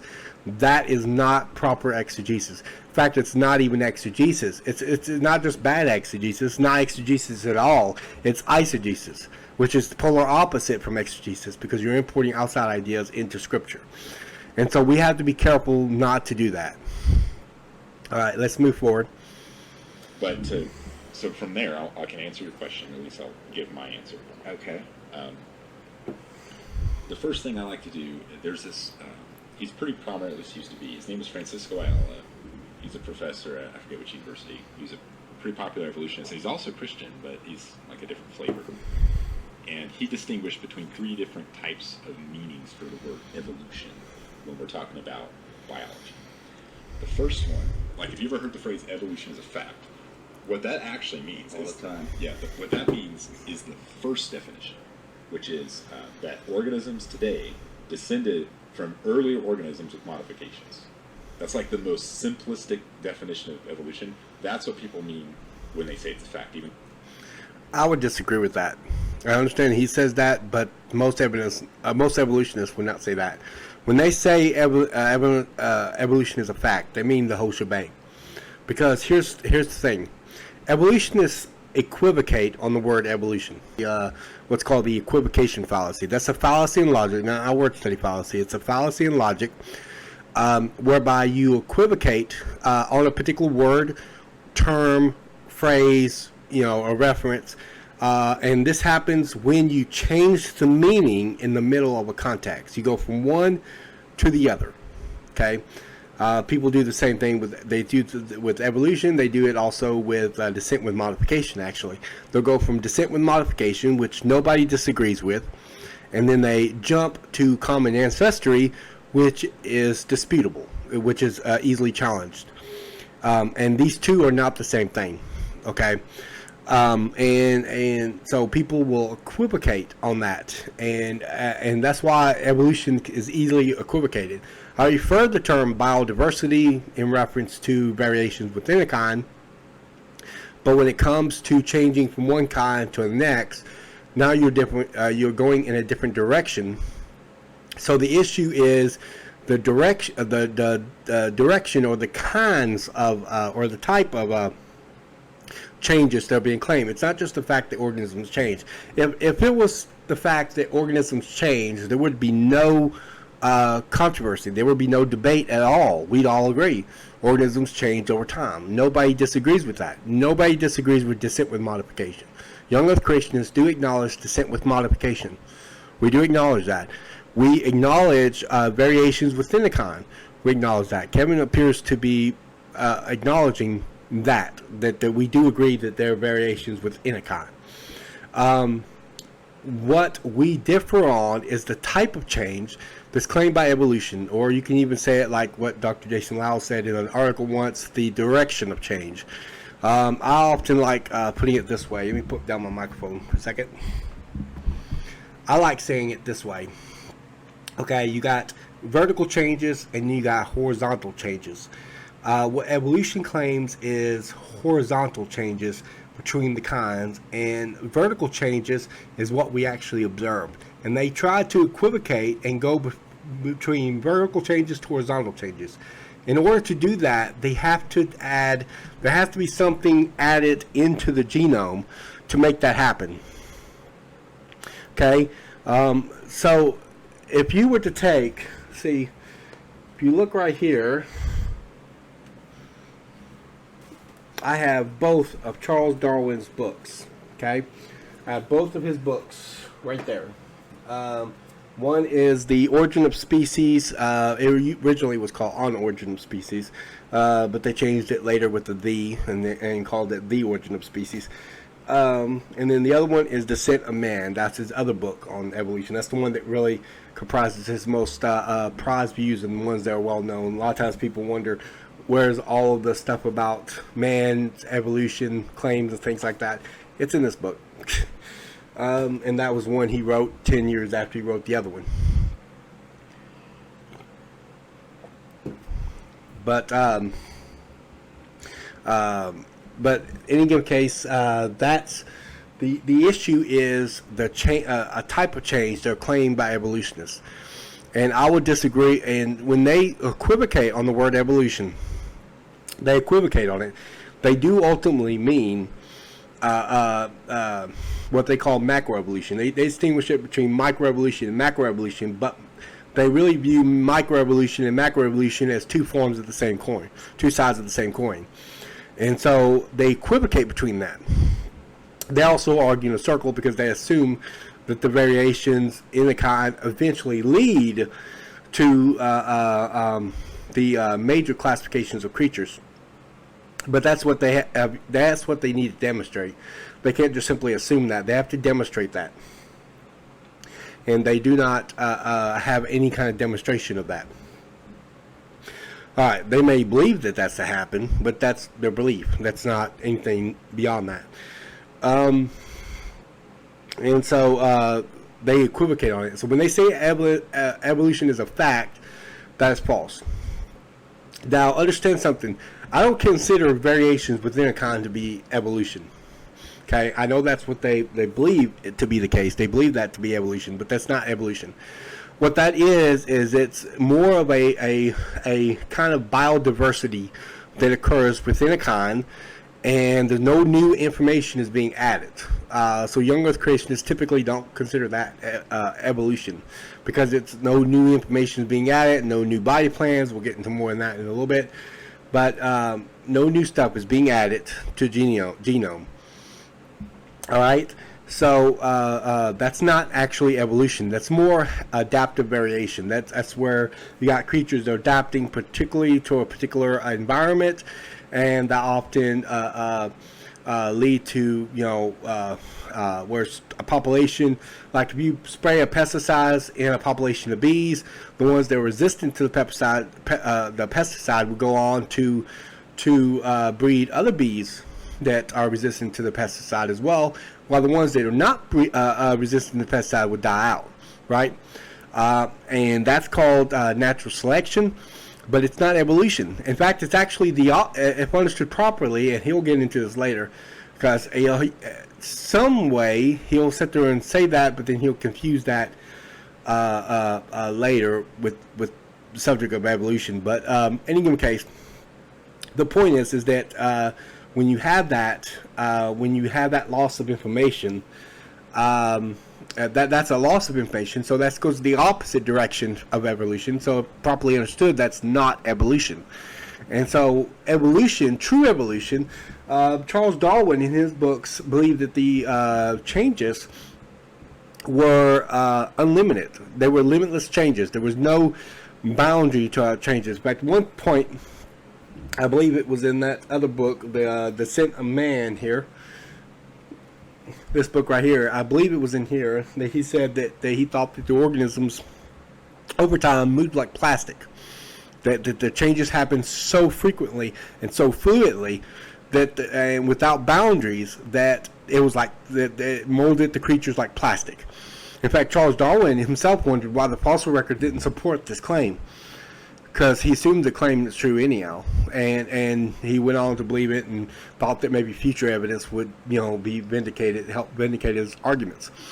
But he acknowledged that there was no evidence of this, but he believed that it was fluid and like plastic. And so if we're arguing evolution in the Darwinian sense, okay, that's what evolution is typically called, macroevolution. That's true evolution. Variations within a kind is not evolution. Nothing new is being added to the genome. In a little bit, we're going to talk a little bit more about this because he's going to get more into it, and I want him to unfold his arguments before I really get into discussing that. But right now, I just wanted to discuss the equivocation because evolutionists do equivocate between the two. And they'll do that with also descent with modification and common ancestry. Everyone agrees with descent with modification. They don't agree, not everybody agrees with common ancestry. And so then those two are not the same thing. All right, let's move forward. I know they're missing me when they say that. The second definition is the theory of common ancestry, which is what you refer to, the single organism. That is not a separate theory from evolution to begin with. But common ancestry, again, gets equivocated on very easily. It is distinct from descent with modification. But descent with modification is not evolution, whereas common ancestry is, because that requires new information being added to the genome. From evolving into many, or the tree of life. That's the second meaning of evolution. And the third one is sometimes coined Darwinism, which was Charles Darwin's unique contribution, which is the explanatory mechanism of how we got from point A to point Z, which is called random mutation and natural selection. All right. I'm not sure. I don't think he really talked much about mutations. At the time of Charles Darwin, not much was known about mutations and genetics. And so we know far more about it now, today, than he did then. So I'm not exactly sure. Mutations are usually added by Neo-Darwinists, not by Charles Darwin himself. As far as natural selection goes, Charles Darwin actually was not the first to propose the concept. There was another guy, a young Earth creationist named Byth, who first proposed natural selection. And young Earth creationists, this might blow a lot of people away, but young Earth creationists actually agree with natural selection. We just disagree with the abuse of natural selection by evolutionists, to try to promote their agenda, and we disagree with that, but if properly understood, natural selection is the opposite of evolution. It's reverse, because you lose information, you don't gain. There's no information gain involved, and so we would disagree with their misuse of evolution or misuse of natural selection, but we agree with the term natural selection. But I'd never heard of this Darwinism being distinct from evolution. That's unusual. Darwinism is just simply the view that, or it's just simply following after the teachings of Charles Darwin. Charles Darwin supported descent with modification, and he supported the idea of common ancestry, both. So I'm not entirely certain why Aaron thinks that suddenly Charles Darwin's views would be distinct from these other two views when he actually promoted that in his works. I have right here, and I can quote Charles Darwin if Aaron wants me to. I can quote him. He certainly believed in those things, and he talked about them all the time. But like a lot of evolutionists, Charles Darwin equivocated between those two things. Descent with modification and common ancestry, between the variations within a kind to the major classifications of creatures. Equivocated on the word evolution. I mean, like, evolutionists do today. But Darwinism is just simply following after what Charles Darwin said. That includes the theory of evolution. You could put Darwinism into a broader camp, maybe. That's a little bit broader than those other two, but it still comes down to it. Because he supported both views. So I don't know why make the distinction and act like they're three different separate things. They are distinct in one sense, but not in, and of course, especially descent with modification, because that's very distinct, because it's not evolution at all. Obviously, Aaron classifies that as evolution. It's not evolution. But common ancestry is considered evolution, and that is evolution. That is what they believe. It's wrong, but that is what they believe. And that follows after Darwinism. Neo-Darwinism is the movement or view that I guess you can probably be easier to think of Darwinism and Neo-Darwinism as movements. That's the easiest way to think of them because they're a more broader category that includes those elements. But Neo-Darwinism is a little bit broader than Darwinism because most atheists today appear to be Neo-Darwinists.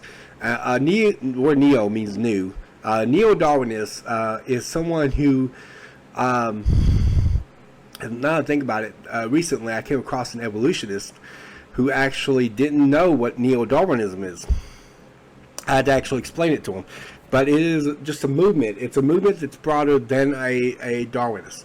And it, simply put, it's someone who accepts all the views of Darwinism, but they also add things like abiogenesis, genetics, mutations.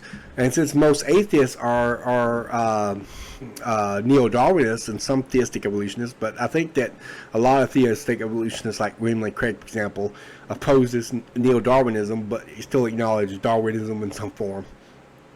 But most atheists, most evolutionists today are neo-Darwinists. Not all of them, but most of them are neo-Darwinists. And so most people are used to dealing with neo-Darwinists. Charles Darwin actually said nothing about abiogenesis except maybe in a letter. In a letter that written, he suggested the possibility of abiogenesis. But he didn't say that he didn't think that the evidence supported abiogenesis. But Darwinists picked it up and began to use that, and that's what became, part of neo-Darwinism, where they thought that abiogenesis started with that, non-living materials eventually evolved into living materials and things like that.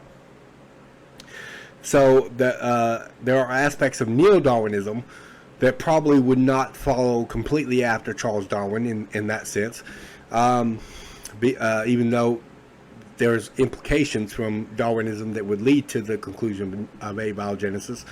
But I would see Darwinism and neo-Darwinism more as movements that employ those camps of things like common ancestry and changing out of its kinds and things like that.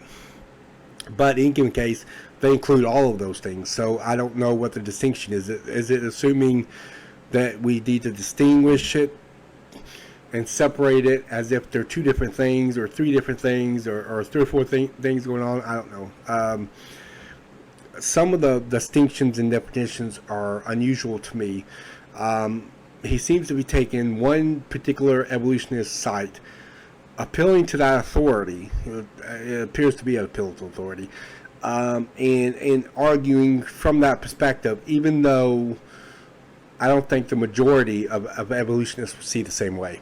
So, the one particular person tries to divide it that way, but I don't see how that would be relevant to the mainstream populace among people that believe in evolution, how they would word that, define that, or even if that definition, that way of categorizing it is appropriate. Those are the explanatory mechanisms that explain how the organism started from one kind to another. So a lot of people will say evolution's a fact, referring to the first one, but they'll imply it as if it means all three. Actually, what they do is they will equivocate on the word evolution, And so they will equivocate on going from minor variations to the major variations. And evolutionists do see macroevolution and microevolution and macroevolution as being two sides of the same coin. So they don't really see them as being separate from each other in that sense. So they always equivocate on it. And I think what's missing from his, well, one of the many things missing from his definition distinctions, although the way he defines things is a little odd. But one of them things that's missing is the word equivocation. They equivocate on it. They equivocate. That's what it's called. In logic, we call that an equivocation. And so they're equivocating on it and going from one to the other in the same context. And it's just not the case. And so when they say it's absolute fact, they go from the minor variations to the major variations because they assume the major changes in kinds because they assume that happen as if we can observe the minor variations. And that's just not the case. And the argument is also circular. And it hasn't been demonstrated to the degree of one that they think it has with three. Some people probably think it has, but obviously the claim to prove the first claim is much easier than to prove the third one. That's because there's no evidence for any. The only evidence we have are variations within the kind. But to be true evolution, you have to add new information to the genome, and you have to have a naturalist process by whereby to do that. And we'll get into that later. All right. There's a lot of extrapolating you have to do with the evidence for the third claim. Now, maybe that's rational, but there's no evidence. You can't extrapolate from what doesn't exist. There's no evidence at all of common ancestry. Show me some evidence of common ancestry. I've actually challenged atheistic evolutionists on this, and they've never been able to produce evidence of Darwinian evolution. The only thing you will ever do is produce evidence of variations within a kind. That's the only thing you will ever do. You'll never be able to produce evidence of one kind changing into another kind. There's no observation evidence. There's no evidence from genetics. There's no evidence at all of that ever happening. Ever. And if you insist that there is, show it to me. Now you say it gets foggier because you got to do more extrapolating. He may mean interpreting, but you're not even interpreting the evidence because there is no evidence for it. Not of common ancestry. Now there's evidence of variation within a kind.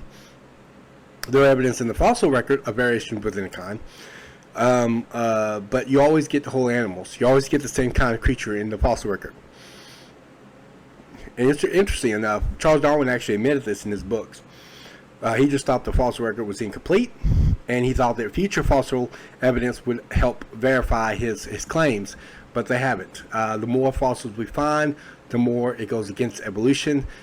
This is one of the things I challenged that one particular evolutionist that I already mentioned, that I debated, and I challenged him to produce transitional fossils, and these transitional fossils are lacking in the fossil record. Even the few that they're sometimes claimed as transitionals by evolutionists are heavily disputed by evolutionists. Now, I thought he would bring up a few of these transitional fossils that are alleged transitional fossils that are heavily disputed among evolutionists, and most evolutionists would say is not transitional. But he doesn't even bring that up. He never could, and I told him that would prove it to me. I said, show me the transitional fossils. Show me the transitional evidence. There is none. There is no evidence. There's no extrapolating on the evidence because there is no evidence for Darwinian evolution. But that's all I'm saying. So from there, evolution looks at mutations in genetics in a certain genome of an animal. Yeah, that's called Neo-Darwinism. But evolution, and it's not evolution that looks at it. It's evolutionist. Again, he commits a lot of reification fallacies. I guess to try to take out the human element to interpretation. But the human element is part of that, and so humans are fallible creatures, and so they could be wrong. So evolution doesn't look at nothing. It's a view. It's a speculation about the past, but it doesn't look at anything because it can't look at anything. It don't have eyes to see. It doesn't have a mouth to speak. It doesn't have a brain in which to interpret the evidence by. It's evolutionists that actually look at the allegedly look at the evidence, but they don't even look at the evidence really. So let's move forward. Certain DNA genetic mutations. Do you think that actually happens? Well, can any... Is he asking if genetic mutations happen? Well, of course, but that's not the same as evolution.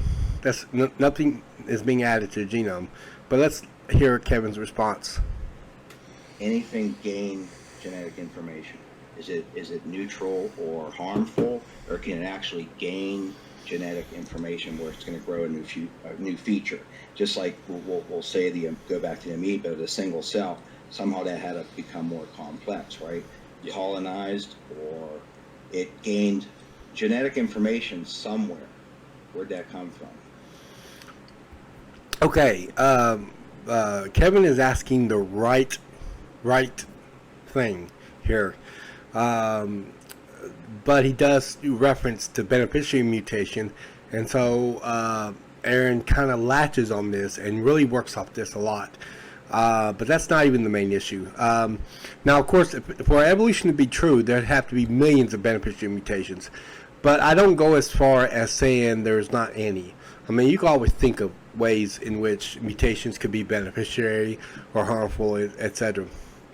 But the point is that in order for evolution to be true, you'd have to have millions of beneficiary mutations, and you just don't have that. We have only so many examples of beneficiary mutations.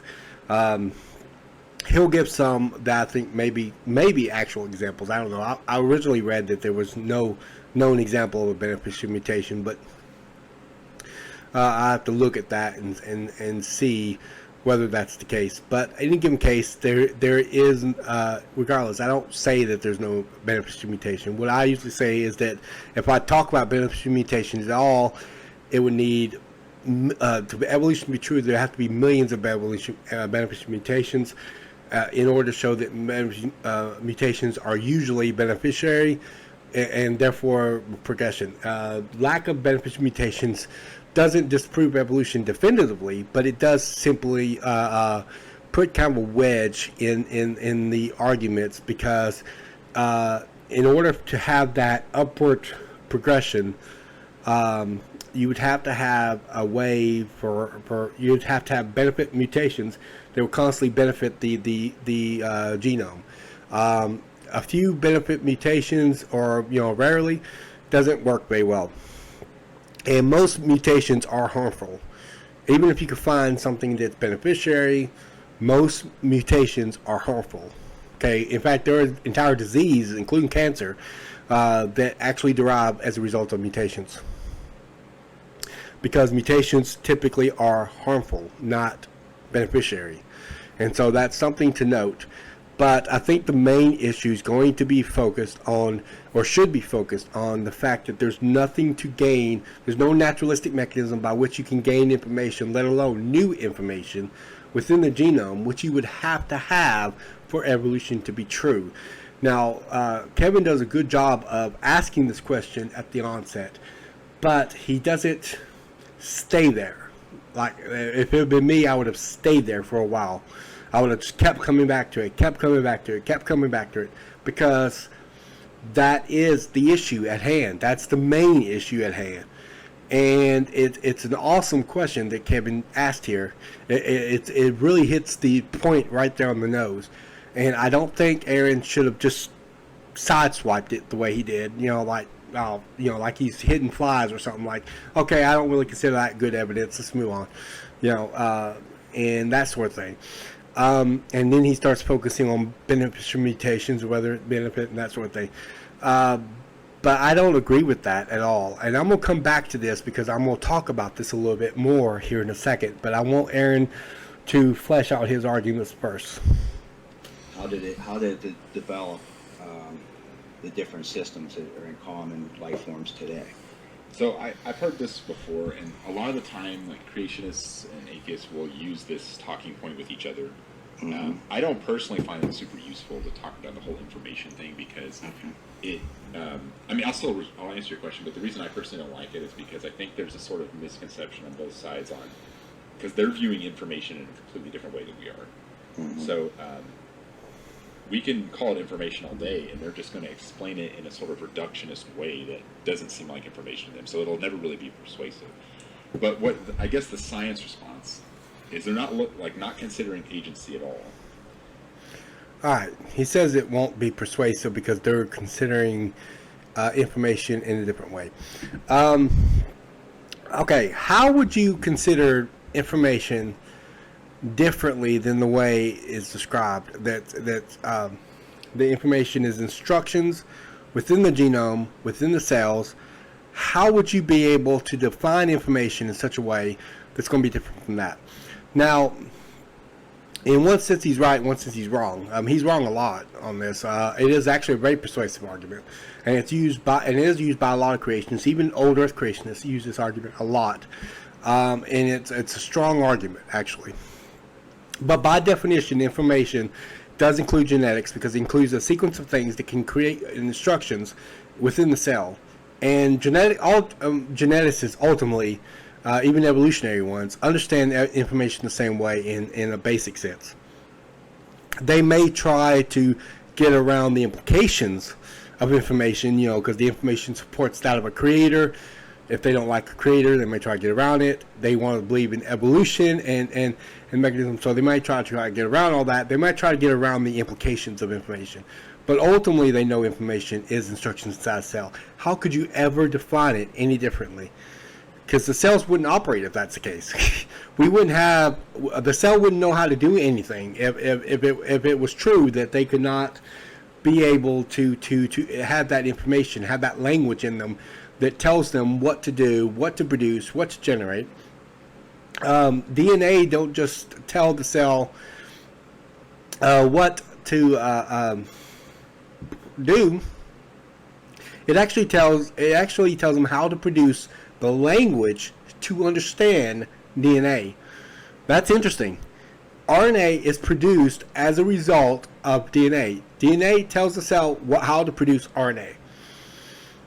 The very language to interpret and the information that the DNA has. And DNA really isn't the information itself. Sometimes we talk about DNA as synonymous with the information inside the cell, but the reality is DNA is more the physical component which houses the information.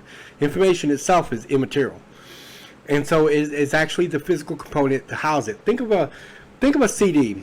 If you have, today we download things from the internet and upload and export and import and we do all those kinds of things, and we got the cloud now, and so it almost seems like the CDs are getting to the point where they're going out of style.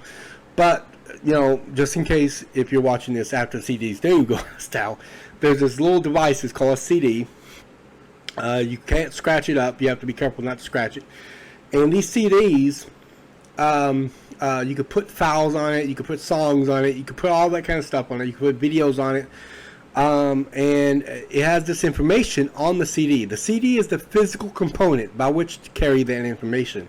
But the information itself on it is immaterial. Alright? So you can copy this information, okay? But you can't really create the information. The information already exists. Alright, all you can do is copy it, record it, transport the information to the CD. You could do things like that. But you can't create the information. The information is immaterial. Okay, DNA is the same way. DNA is the physical component by which the information is housed. You got a sequence of different chemicals that happens in a certain order, and this tells the cell how to be, how to operate, how to generate, how to move, how to function, and it has to do this in harmony with all the other cells in your body. Okay? So information is a very powerful argument because the origin of information always produces it's not just a talking point. Okay, we can throw it out there as a talking point, but it's more than a talking point. Okay, the implications of information inside our cells is huge. It's like Frank Turek and Norman Geisler said in the book, I Don't Have Enough Faith to Be an Atheist. They quoted Richard Dawkins. Richard Dawkins, which is the most famous atheist alive today, they quoted from Richard Dawkins, and Richard Dawkins said that the information inside a cell is like a 1,000-volume book of encyclopedia. Now, if you understand that, what the information contained inside the encyclopedia, for a known and famous atheist and evolutionist, Richard Dawkins, to say that about a 1,000-volume encyclopedia, that means he does acknowledge the information is the same as the information you find in a book, inside a computer program, in a file, in a CD, in a record, whatever the case may be. The same information that's being found in those kinds of things is the same information that we have inside us, because they're instructions that tell us genetically how to be. There's no way to get around that. But he is right that some people do try to have a different view, and this is why I said that in one part he is right, that some evolutionists do try to redefine evolution. But I would always ask, what would you redefine it to that comes out sounding like nothing that what we see in a book or a computer program? What would you define it to that would make it sound that way? The fact that someone cannot have an alternate definition to begin with is not really proof that such definition is sound. Atheists and skeptics often have a redefinition of faith that tries to make pin faith opposing evidence. But that defines not only how Christians define faith, therefore producing a Strawman argument, but it also, and the biblical definition of faith, but it also contradicts the definition of faith even that's made lexically by the dictionary. So it would actually defy the very regular definition of faith as well, because faith is not faith as it is actually defined is not opposed to evidence. And so, but there are skeptics that would define it that way. That don't mean their definition is sound. That don't mean they have something going on. That doesn't mean we automatically dismiss faith and say, okay, we'll give it to the atheists. We don't do that. We don't do that. Why? Because we evaluate each argument on a case-by-case basis. The fact that someone has an argument doesn't mean the argument is good. Saying in philosophy that we always pick up is that not all arguments are created equal. What we mean by that is that the fact that someone has an argument doesn't mean it necessarily has to be a strong argument. It can still be a weak argument, and so forth. And so we have to consider it on a case-by-case basis. So if someone wants to redefine information beyond its lexical meaning and beyond its dictionary meaning of the word, I would like to know what would they define it to that would come out sounding like not instructions inside a cell. And they couldn't. And so the information argument is a very powerful argument, one in which I think that Aaron just kind of brushes aside like he's swatting flies, and he shouldn't have done that, because it's actually a very, very strong argument. But I think the main issue is the information argument.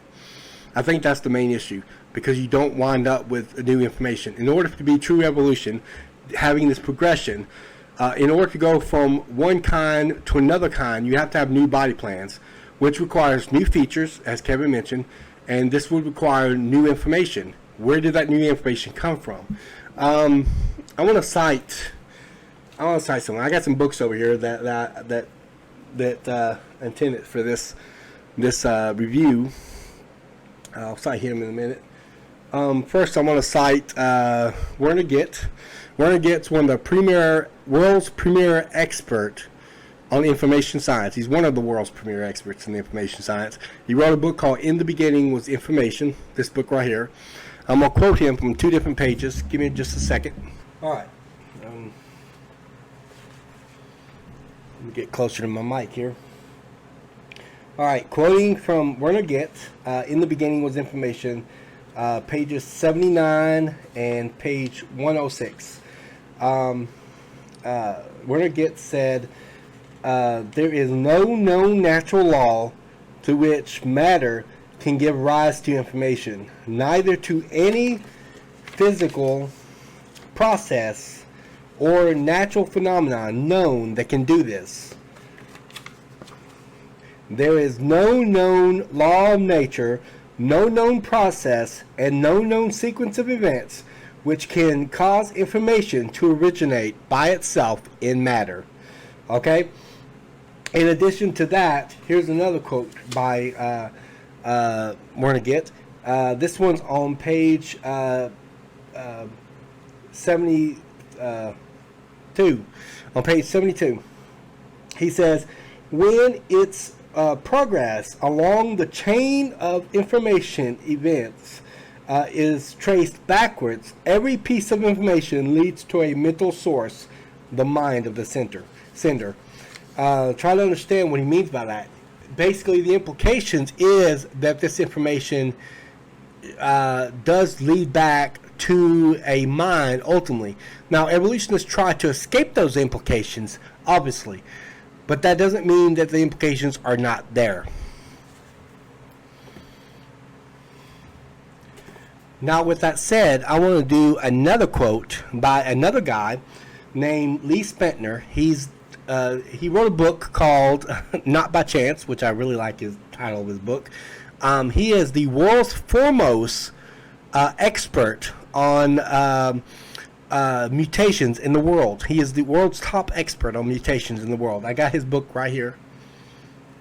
All right. Now I'm going to quote from him. And Not by Chance by Lee Spetner. Page 138. All right. He says, all point mutations that have been studied on the molecular level turn out to reduce the genetic information and not to increase it. This is important because no mutations actually increase the genetic information. What happens is it reduces it instead. And here's another quote by Lee Spetner, page 160. This is what he said. Not even one mutation has been observed that adds a little information to the genome. That surely shows that there are not the millions upon millions of potential mutations the theory demands. There may well not be any. The failure to observe even one mutation that adds information is more than just a failure to find support for the theory. It is evidence against the theory. We have here a serious challenge to Darwinian theory. And that's by the world's foremost expert on mutations. And he's going to get into mutations in a little bit. So information is actually a very powerful argument, both against evolution and in favor of that of a creator. And yes, there are atheists that try to escape those implications, naturally, because they defy their worldview. But that doesn't mean that the reasons are sound. And there's no way you can define information in such a way that would not indicate information inside a cell, and structurally. The information is clearly there, and by definition, it classifies as information. If you look up the word information, you'll see a series of definitions, and one of them will be the definition that is used by geneticists. And I think most geneticists, even evolutionary ones, would still use the same information. And I quoted, alluded to what Richard Dawkins about the information. So they do know that ultimately that it is information like you see in a book or a computer program. They just don't want to acknowledge it because of the fact that there's implications involved that contradict their worldview. So for obvious reasons, they try to get out of that implications and try to redefine it. And most atheists don't try to define it. To me, at least the ones I've encountered. I mean, I'm not saying there's lots of atheists and evolutionists I've not encountered that might try to do that. Maybe Aaron has encountered a few that has. I don't know. But in any given case, the ones that I've encountered, I only encountered two that try to do that. Mutations presuppose creation because it presupposes the information is already there. So it could to be mutated. You can't mutate what's not already there. Mutations don't add to information. All they can do is scramble around the information or take away the information. And some would even argue that scrambling around the information is still a loss of the original message in the DNA sequence. So it would still be, in some sense, a loss of information even then. But in order for evolution to be true, you have to be able to gain new information. For evolution to be true, you would have to have a naturalistic mechanism. There is no good evidence of trying to come up with a naturalistic way to produce or generate information, because information doesn't generate by itself in matter, just like those files on a CD don't automatically generate naturally into the CD, and you're like, hey, this CD used to be blank, now it's got files, it must have materialized in there. No. Information cannot originate by itself in matter. It's just not possible. And we have no known examples of that, ever. So this is a very powerful argument. I really wish Kevin worked on this. I'm hoping, so I didn't watch the whole video, so I'm hoping Kevin comes back to the information subject later on down the road. I really hope that he does, because this is the main issue. I don't like the fact that Aaron kind of swatted it, and Kevin kind of went with his swatting of it and didn't go back to the information subject matter. From this point on, most of the time, Kevin is not very, at least what I've seen, isn't very vocal on this. And I would wish he was allowed more face time, or when I say that, I know we see his face, but I mean talking time. But Aaron seems to do most of the talking, at least in the portions that I've seen. If we debate, that wouldn't happen. If I take him up on his offer to debate, it won't be that he will spend 30 minutes speaking about stuff.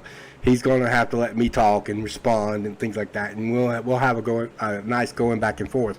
But it'll be respectful, of course. But I won't give him no 30 minutes, half the video talking without me responding to it. That wouldn't happen. I don't understand how. Kevin must have some really good patience to be able to wait it out that long, but I just wouldn't be able to do that. So he gave him a lot more time than I would have given him. But Kevin doesn't seem to come back to the subject matter. He just allow his Aaron's blatant dismissal of the information argument and just allowed it to stand. And he shouldn't have done that, because this was the main issue. Kevin made a really good point, really good question. It was an awesome question. It really hit the point right dead center. And Aaron just kind of swats it aside as if it's not really the issue, when in reality it's the main issue. It's the primary issue. It is what divides us from the evolutionists. Because we agree that changes happen, that organisms change over time. Where we would disagree with them is the fact that change from one kind to another. It's the direction of kind. It's the type of change that's being claimed, and this type of change is generated through different body plans and different features that are created as a result of new information. And so, without a naturalistic mechanism of new information, like what Lee Spetner said, this is not just a failure to find support for the theory. It is actually a failure of the theory itself. So it is strong reasons to go against it. And so I really wish I hope they come back to it. Because like I said, I didn't watch the whole video, so I'm really praying that they come back to it, because that's the main issue. And it's also one of the reasons why I was seriously thinking about taking Aaron up on his offer to debate, because of the fact that this is that I think that they rerouted past the main issue of the discussion and got into all kinds of other stuff that would ultimately need this new information argument, and say, well, I don't think that's the issue, let's move on. Oh, by the way, these changes all pile onto each other to eventually lead up to a kind. No, they don't. And we'll talk more about that later, because he will be getting into that a little bit more. All right, let's continue. What it's saying is that if a mutation occurs, it's not already beneficial or not beneficial. It's neither. It's just a mutation. It's just random. Okay. And what we say beneficial is whatever natural selection chooses. Again, this is the Reification Fallacy. Natural selection can't make personal choices. Charles Darwin, when he applied the term natural selection, now the concept originally was invented by a young earth creationist named Bife. I think I mentioned that earlier. But the term might have came about as a result of Charles Darwin. So Charles Darwin might have came up with the term. But the term natural selection was intended by Charles Darwin loosely, figuratively, and you can use that figuratively. You can use that in a figurative sort of way. Young earth creationists do acknowledge natural selection. We just don't agree with evolutionists' abuse of the concept. But natural selection doesn't choose anything. What he might mean is that the process is happening randomly as a result of the conditions in which the organisms are exposed to, and in which case they adapt to those conditions as a result. He may mean that. If he means that, then yeah, that would be in accordance to natural selection. But if he means that natural selection actually makes a personal choice, or is using it in a way that seems to suggest that natural selection can't make choices, that would be the reification fallacy. So we have to be careful. There are there are ways to use the reification where it's not a fallacy, and I don't think natural selection necessarily uses reification if it's understood in the Darwinian sense to be used as a or at least not in the Darwinian sense, but in the way that Charles Darwin had used it originally. As a loose figurative mechanism, but it's not. It cannot bring about as a result evolution, because if properly understood, it's actually the opposite of evolution, because you lose information, you don't gain it, and so that's interesting as well.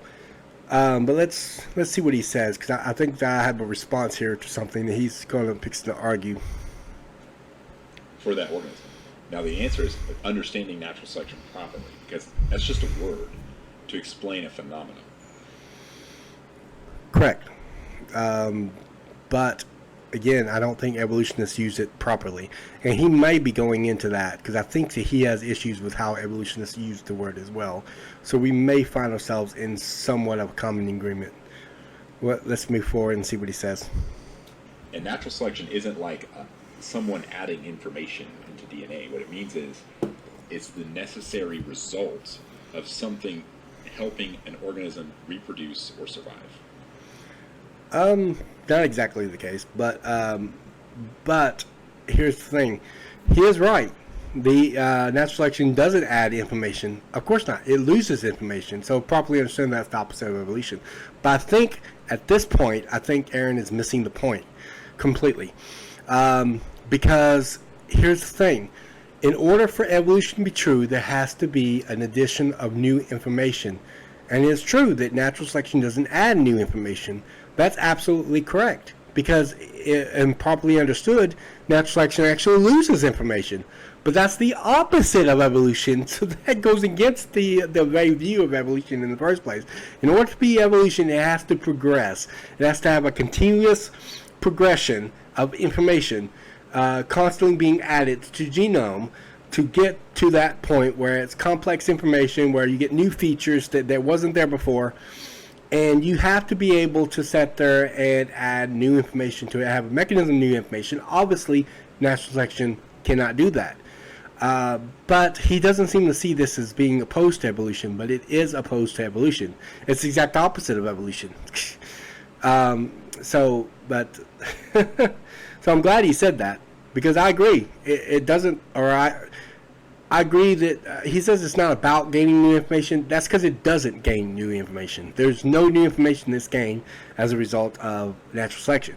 What natural selection does is it selects for the best, for the lack of a better word, in the genome, in a population. You got a population of bees, like I mentioned earlier, a pesticide, and so the ones that survive continue to breed another population of bees that would be resistant to the pesticide. The ones that wasn't resistant to pesticide died. So that information in the population of bees was lost. Okay? Because the ones that were not resistant to it died off. And so that's the crucial point. In order for evolution to be true, there has to be a progression of new information being added to the genome. The fact that there is not new information being added to the genome is big against the theory of evolution. And that's the whole point. And I don't think Aaron completely gets that. He thinks, oh, well, this is not opposed to evolution because, natural selection isn't about gaining new information. That's because it doesn't gain new information. But that's the whole point. But evolutionists do use it that way because they think that this would allow for new information to be gained into the genome. Maybe that's not the way it's supposed to be used or should be used. And I agree that evolutionists do abuse natural selection for the sole purpose of that. But if properly understood, it's not true evolution because you lose information, you don't gain. Like another example, this one's probably going to be a little bit more precise than my B example. Let's say you have a population of dogs, long hair and short hair. All right. Let's say that some of the dogs breed long hair and some of the dogs breed short hair. Okay. Those are both in the genome. Okay, in the gene pool. So some dogs would produce long hair, some produce short hair. But let's say in a winter environment, the ones that produce long hair are able to survive longer than the ones who produce short hair, and or that have short hair. And so what happens is this gets removed from the genetics, and so you wind up breeding only those dogs that have long hair. The ones that have short hair are no longer part of the gene pool because they died out. So you only wind up having dogs with long hair. And so you lose information in the genome.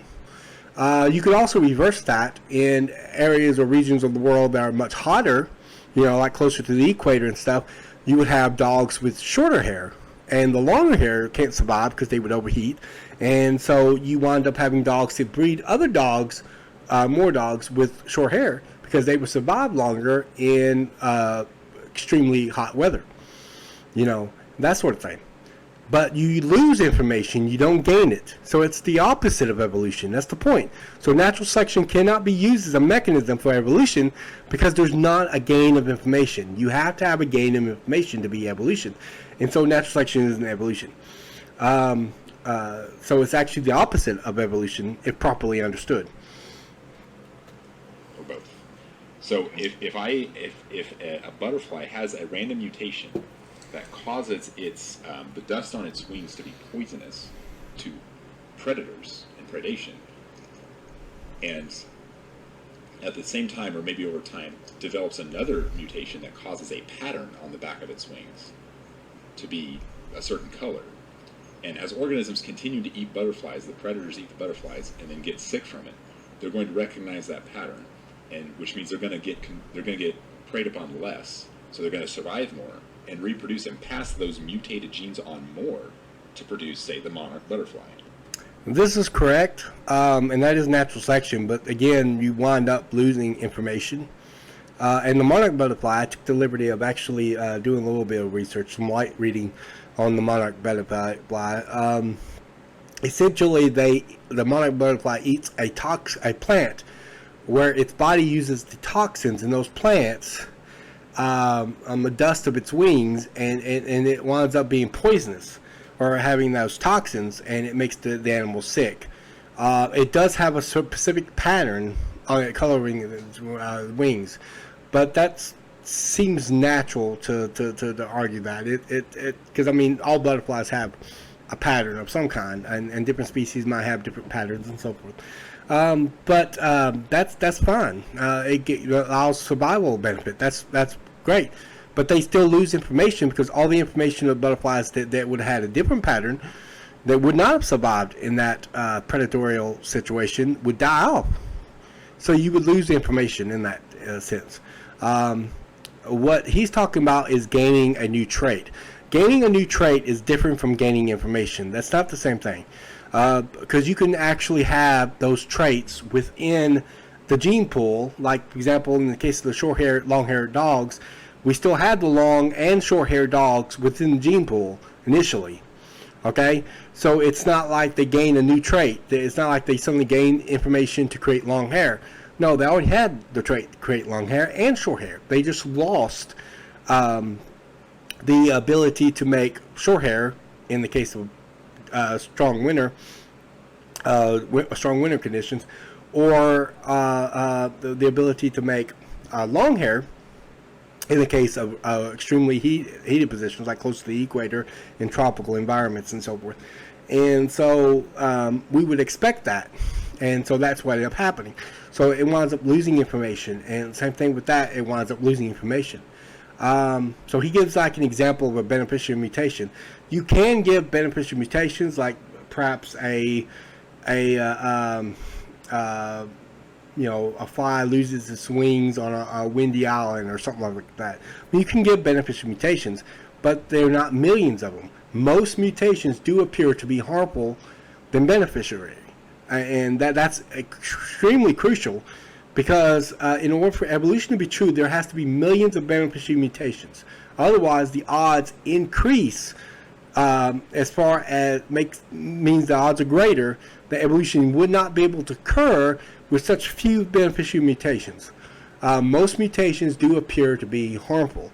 In fact, like I said, some diseases like cancer develop as a result of harmful mutations, including diseases that human beings get develop as a result of harmful mutations. Most mutations do appear harmful, but I don't think that that's going to be the most crucial issue in this discussion. The most crucial issue in this discussion is the fact that no new information is being added, and that's imperative.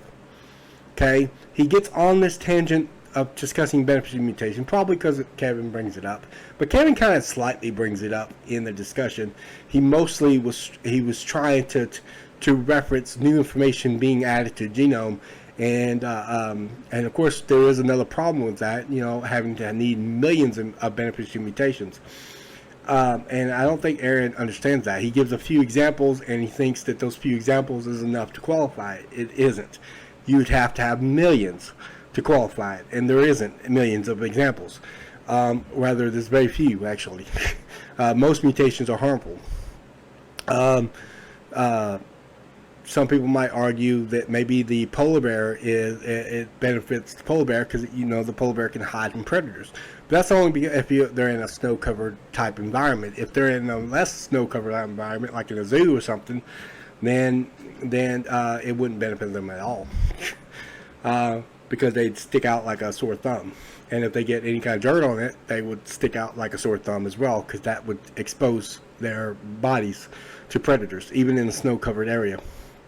And so, but that's not gaining any new information either, because you actually lose information. A lot of people think they gain a white pigment. No, they lose a pigment. Anything albino always loses a pigment to make a particular color, and that leads to the color white, because it has no pigment on it. And so it has no pigment on the color of the fur, and so it turns white. So they lost the pigment to make the color brown. The polar bear is related to the brown bear. And so, so they're the same. They're the same kind of creature. There's bears, but they lose information. They don't become a different kind of creature from it, of course not. And there's no gain of new information. So that's imperative. But whether it benefits the polar bear would just depend on the situation. But the polar bear, because of the cold, it might benefit them more than not benefit them. But even then, there has to be millions of beneficial mutations. But regardless, that's not even the main issue. The main issue is going to be the lack of any naturalistic mechanism by which to produce new information. That's going to be the main issue. That's going to be the key issue, and the one that I think Kevin ought to have brought the whole subject back to. And he doesn't do that, and at least not in the video, part of the video, that portion of the video that I saw.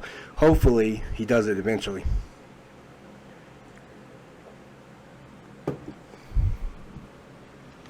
Can I jump in real quick? Yeah, go ahead. Is it still a butterfly? Yes, this was an example Will of it kinds. always be a butterfly? Yeah, I haven't gotten to an example of kinds yet, so Okay. we're not there yet. There are no examples of mutations ever producing new kinds. I'm not exactly sure why he says that. So as far as I know, at least in the portion that I saw, he doesn't really get to showing examples of how mutations can create new kinds. Rather, instead, he just argues from their point of view of what they're claiming. But in any given case, there is no example of it ever producing something outside of its kind. There's no example of that. There's no observable evidence at all of that. All right, let's move on. But that's just an example of what it means to be beneficial, right? So if you have a genetic mutation that helps you survive and reproduce, you're going to pass that genetic mutation on more and more and more and more, right? Yeah.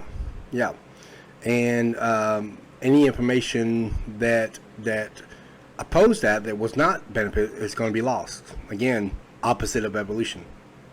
Now, the simple extrapolation is just to say, do that on such a large enough time scale that you will get new, what we call kinds, even though the word kind isn't a biological classification.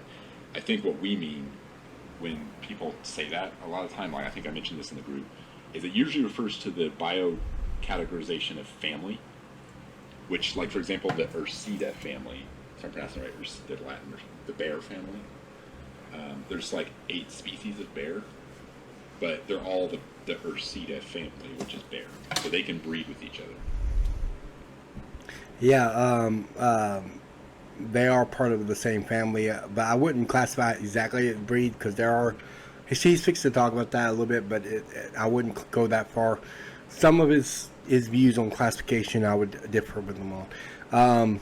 But in any given case, they are part of the same family, and that is the closest classification I would put in our modern classification system to it. But it's also careful. Okay, Christians get, especially young Earth Christians, get their view on what's called kinds from the Bible, because the Bible uses the term kinds in Genesis 1 and 2, as well as later when it talks about the kinds, 2 of every kind of creature, being brought to Noah's Ark. And so that's what we get. It's not a part of the modern classification system, of course not, because it's Bible, and a lot of these atheists don't want to believe in the Bible, so they don't make it part of the modern classification system. But it's important to us not to import a modern classification system back into Scripture, so we have to be careful not to do that. But the closest description of kinds, the closest, would be that of a family. I agree that would probably be the closest. I would not argue in a definitive sense that it has to be absolutely right down the mark of what's considered family, because they have lots of other traits that they would consider part of a family, such as whether or not it nurtures its young and things like that the Bible probably would not have considered, because it labeled kinds in a much broader sense than the way that we would do it today, and it based mostly on external physiology of a kind, than on its habitats and things like that. And so there are things that we would consider in modern classification system that they might have considered in the Bible. And again, I'm not arguing that one is right and the other is wrong. I think they're both, because it's conventional. So both would be right depending on what rules that you agree on. And so there are certain rules that we agree on today on how to classify things, and there are certain rules that they agree on how to classify things in biblical times. And so there isn't a right or wrong involved in there.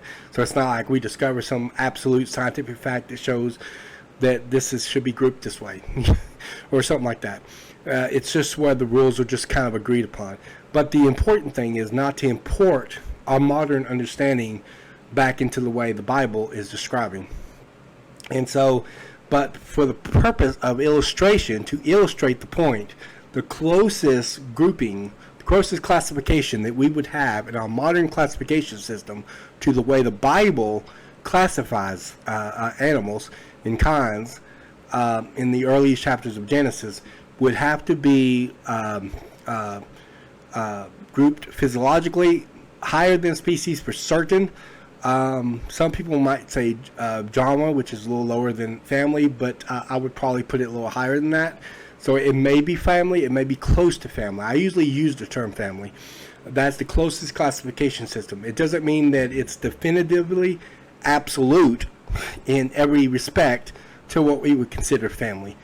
but it would probably be the closest in our modern classification system that we have to illustrate the point of kinds. But we just need to be to exercise an air of caution not to import those ideologies in full back into scripture, because then that would commit the word study fallacy, semantic anachronism fallacy. And so we need to be careful not to do that. We don't want to take a later meaning and import it into an earlier meaning, because that might not be how the Bible is actually referencing it. So that's why we have to exercise an air of caution there.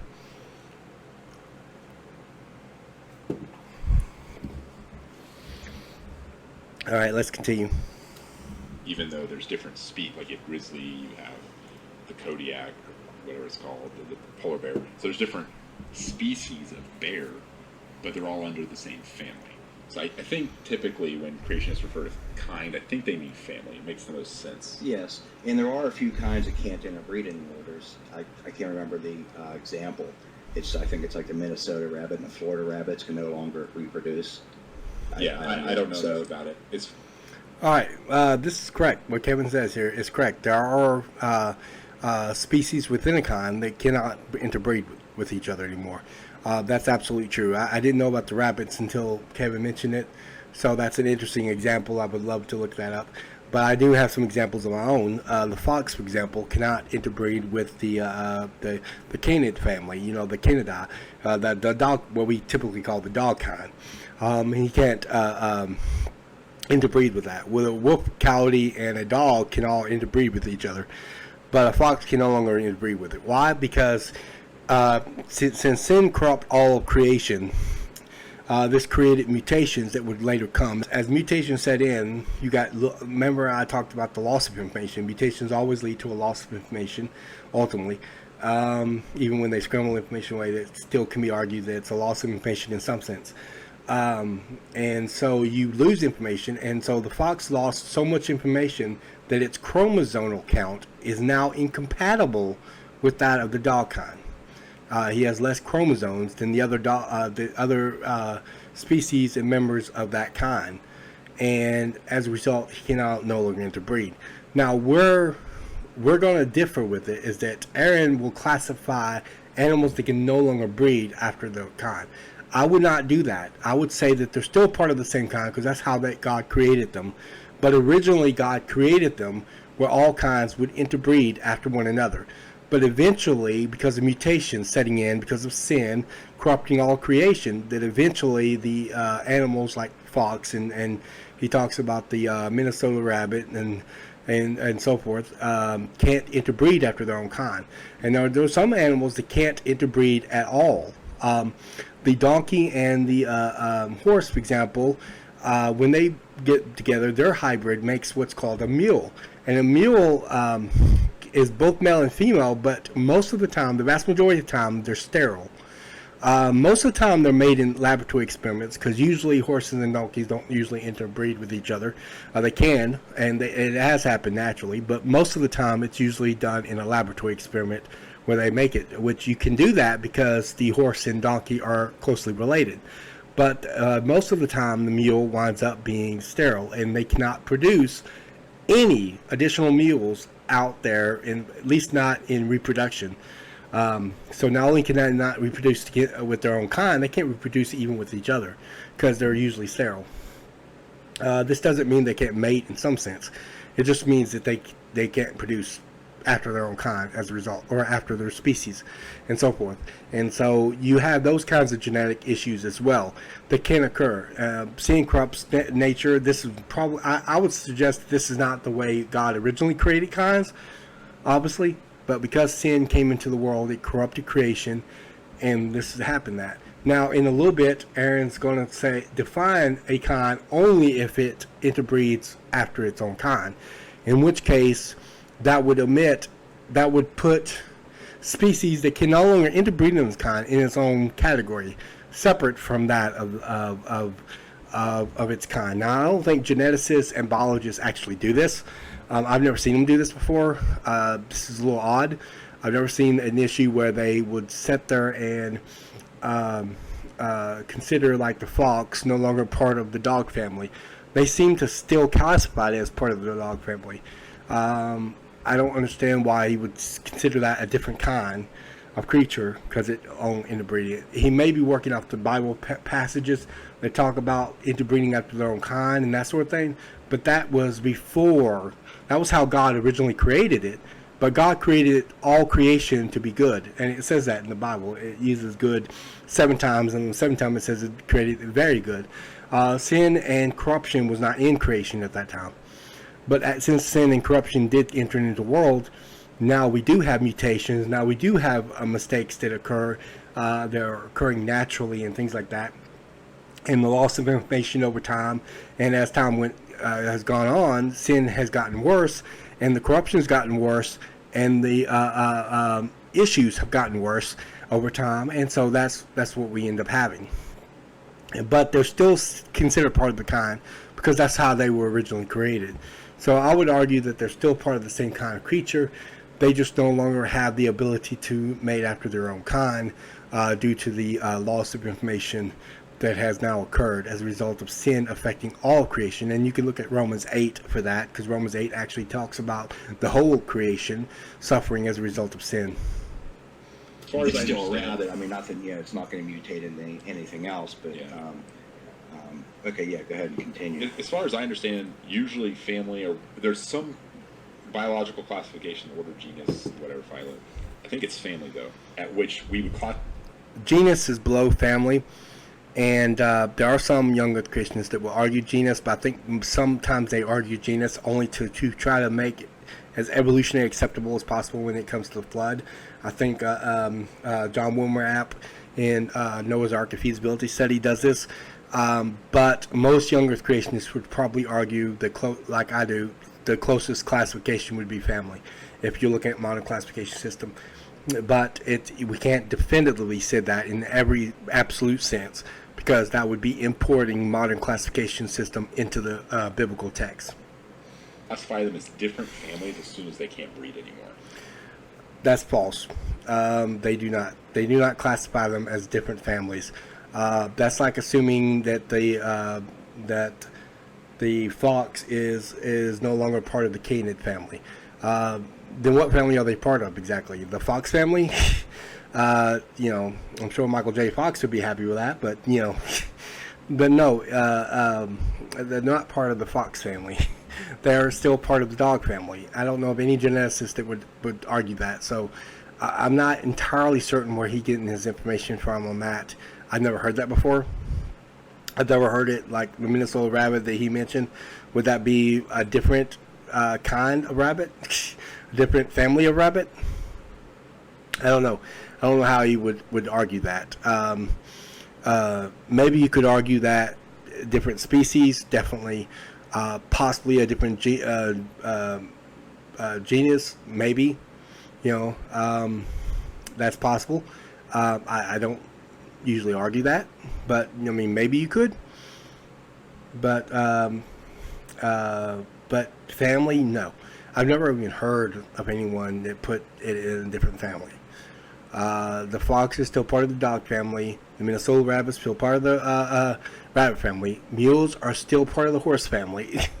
So I don't know where he's getting his information on this, but that's false. And then over a large enough period of time, they'll become even more farther apart in the genetic tree.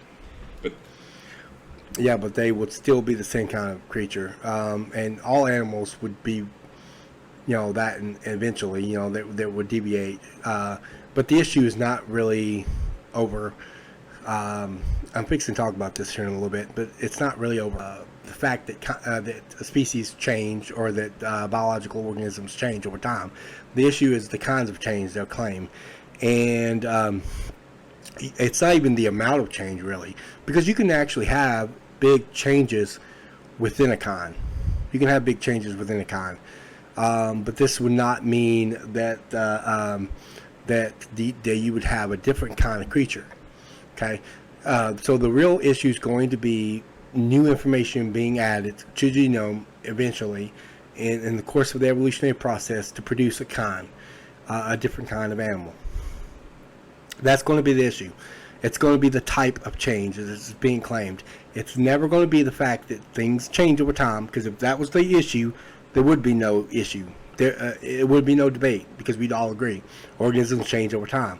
If the issue was the amount of change, there may not even be issue, because you can have big changes within a kind. Like we talk about the fox losing, so much information that its chromosomal count is no longer compatible with animals of its own kind. So it can't interbreed with dogs. Same thing is true with like other animals. Like Kevin mentioned, the Minnesota rabbit. It's true with the mule. Mules can't interbreed with anything, at least not in a reproductive sense, because they're sterile naturally. And so, that becomes a problem as well. And so you can have big changes like this within a kind and still be the same kind of animal. You can have these big changes. I would never argue that they're not the same kind of animal. They're still the same kind of animal. They still have the same physiology and so forth. They just have a little bit slightly genetics, that they lost so much information that they're no longer able to interbreed the appropriate way. Like poodle, for example, a poodle is a type of breed of dog that's lost so much information. It's a small dog with short fur, barks all the time. Woo! I don't really like poodles. They're not good for nothing. I call them demon dogs. But they lost a lot of information, and that's a big change within a not only a species dog, but breeds of dogs are really like subspecies. That's ultimately what breeds of dogs are. It's kind of closer to like subspecies, like a species within a species, and they are lost so much information, and that occurs within a breed of dog that they lost that much information. So you can have big changes within a kind and still be the same kind of animal. But you don't have, the issue is really the direction of change.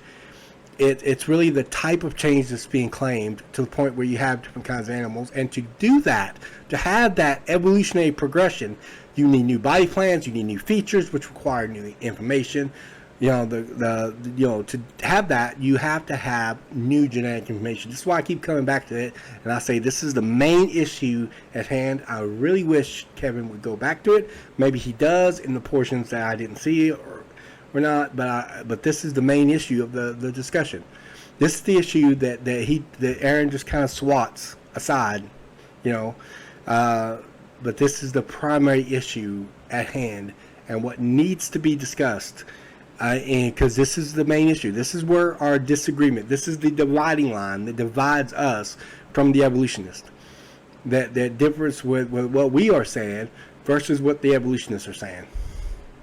And so that's the important thing.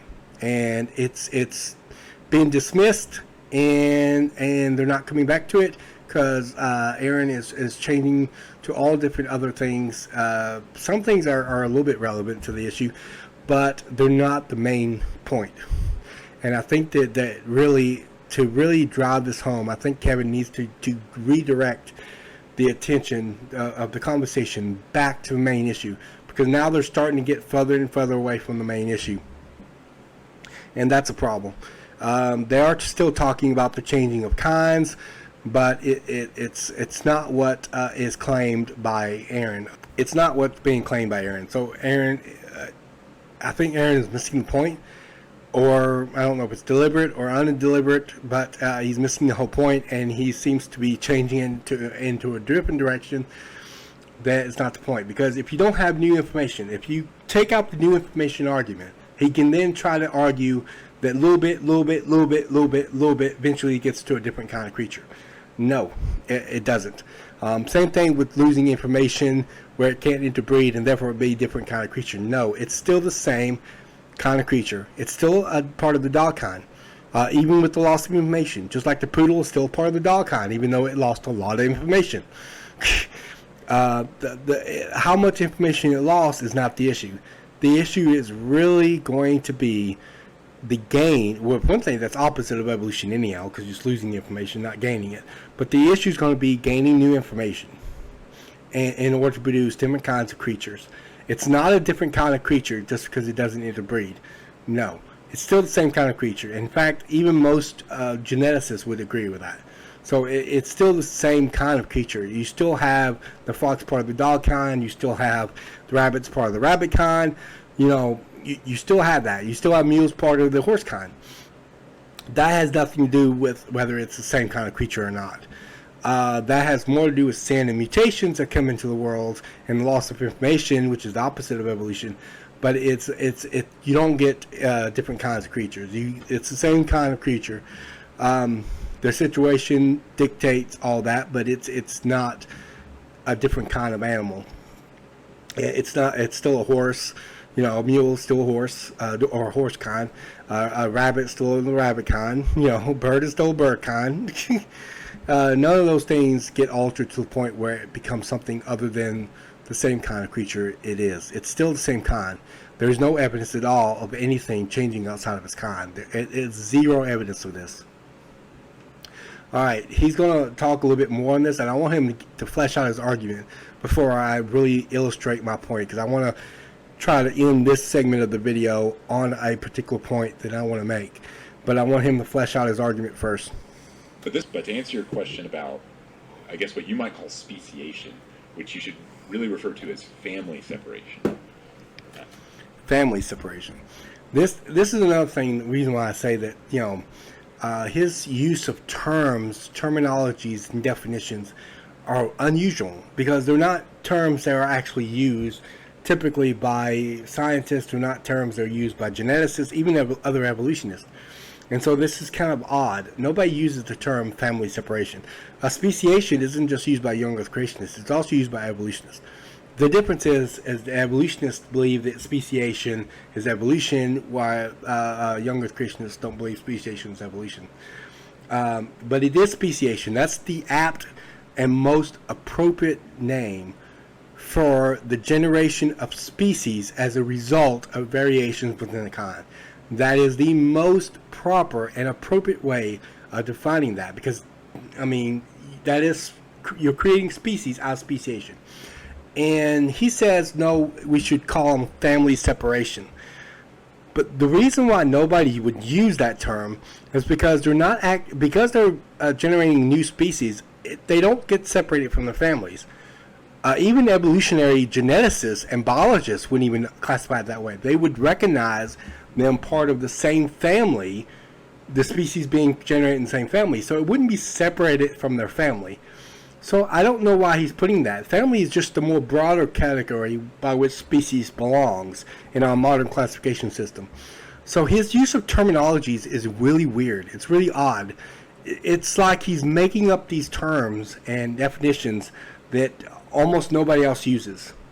And now some things it's not original to him, as he pointed out, but this is it's at odds with what we actually know. And so I don't understand why he's using it.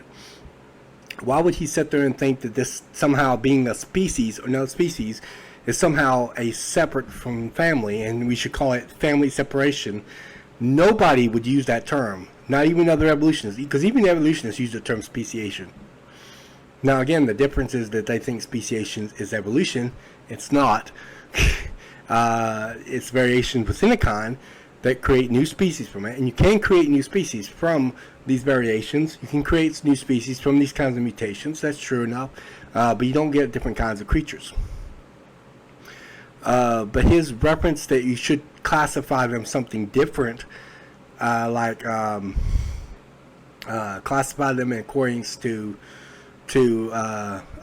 family separation, nobody would classify it that way. They're not separated from the family to begin with. They're part of that family. The family is just a broader category by which species belongs. So I'm not entirely certain why he sits there and thinks that, unless he's trying to argue his position to the point where he's separating species from kind, and if you're willing to admit that species can generate from this, then you have to admit that kinds can generate too, but that doesn't follow logically. And he must know it doesn't follow logically. So he's trying to separate species from kind, as if the species becomes a different kind of creature, as if kind and species are synonymous with each other. Now, he got through admitting earlier, this kind of contradicts what he admits earlier, because he admits earlier that he does think it's that what we mean by kind is closer to family. But then he sits there and argues that we should separate species from the family group. No, they're still part of the kind. They're still part of that same kind. So it's not appropriately called family separation. Even evolutionists don't use that term. So I don't exactly know why he's saying that, unless he's trying to illustrate his position so much that he's starting to try to he wants to be right. Everybody wants to be right, but he's not right, and he's going in a direction that is so foreign that even people that are evolutionists wouldn't classify it that way. And so that's really odd. I don't know why he's heading that direction, other than to say, I want to be right, and I'm going to be right, and this is how I'm going to make myself right. But in reality, it doesn't make him right, because it's false. It's a false definition, a false distinction. Nobody else makes that distinction. They are part of the same kind of creature. The example I gave of the butterfly obviously doesn't change into a new kind as you describe it. But I'm going to go one step at a time. So another example is the chimpanzee. So I don't know the details, but I know the general story. The chimpanzees, they're a type of primate. And there are some migration patterns that involve them crossing a large river for new feeding grounds during the season. And a lot of them couldn't cross the rapids of the river. So usually the strongest ones would be able to make it, and some of the weaker ones could not. So the strong ones that were able to make it were passing those genes on to continue to make strong ones, and the strong ones were able to feed in the new grounds. This is a good example of natural selection, and I have never actually studied that particular type, so I couldn't comment on whether he's right about what he says. But assuming that he's right about the story and the information, assuming that, that would be exactly true. That would be a good example of natural selection, but you still wouldn't get a different kind of primate. And he says go one step at a time. This is really not going a step higher than the monarch butterfly. It's not going a step higher than short fur, long fur, dog kind, or bees population. It's just natural selection, okay? But you don't get an additional higher, oh, look at this, they're becoming more and more human-like. No, they're not. It is possible that you can weed out the weak ones that weren't able to cross the river where the strong ones were. That's fine. But you lose information. So this is the opposite of evolution. So you don't wind up having that progression that is claimed by evolution, and you don't have new information being added to the genome, and it's still the same kind of creature. It doesn't become something else. And it's not a one step higher. That's just natural selection. All he basically did was said that I'm going to go one step at a time, and then he provides another example of natural selection, like in the case of the monarch butterfly and short-haired and long-haired dogs and population of bees. He's just providing another example of natural selection.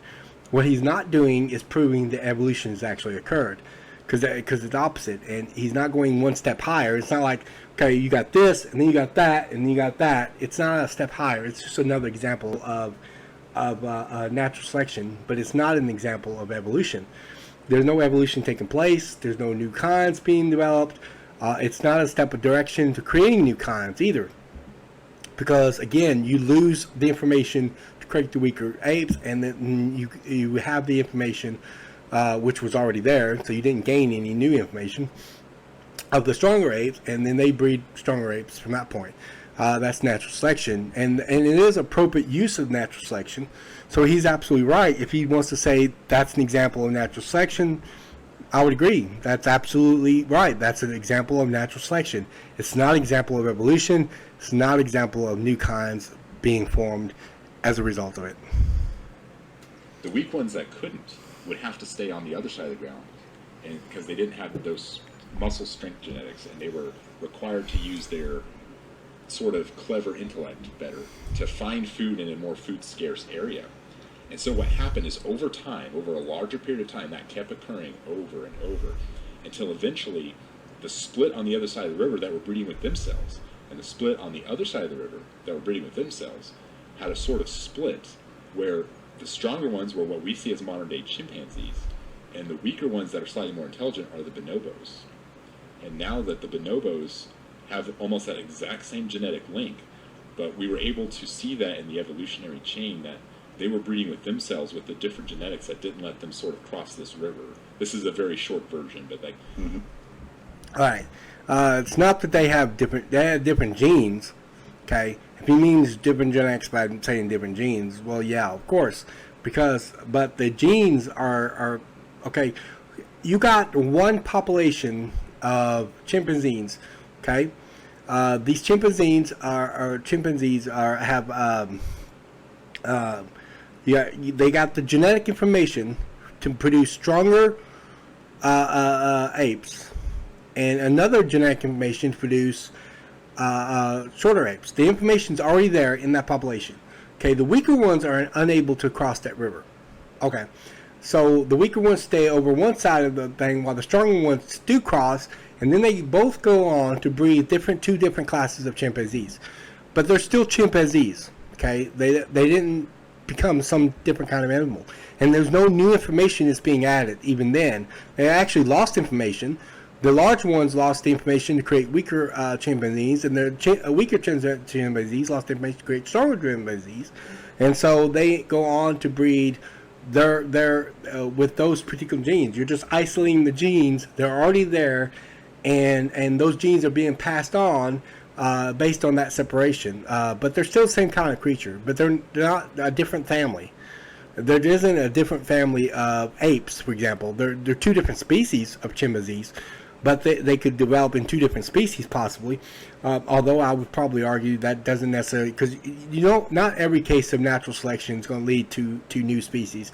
So it's possible that they may not be new species of chimpanzees and just be chimpanzees that have different genes in the sense that, because the same thing happens when you got two people who mate, two human beings who mate, and they end up producing an offspring, and that offspring, like I have a son, and my son has the genes of both his parents, his mother and his father.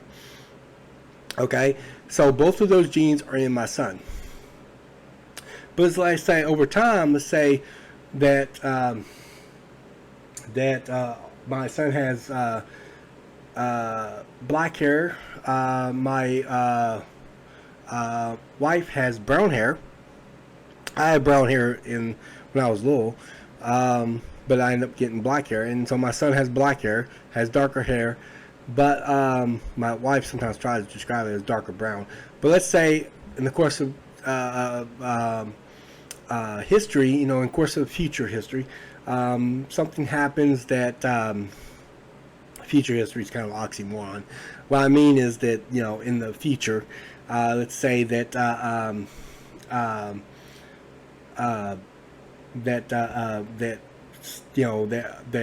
there's a disease called the brown hair disease, and so every child in the future, every descendant of mine in the future winds up with a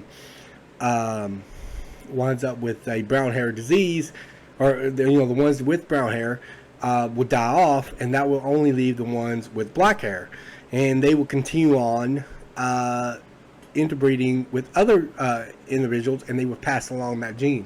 That's not creating a different human being.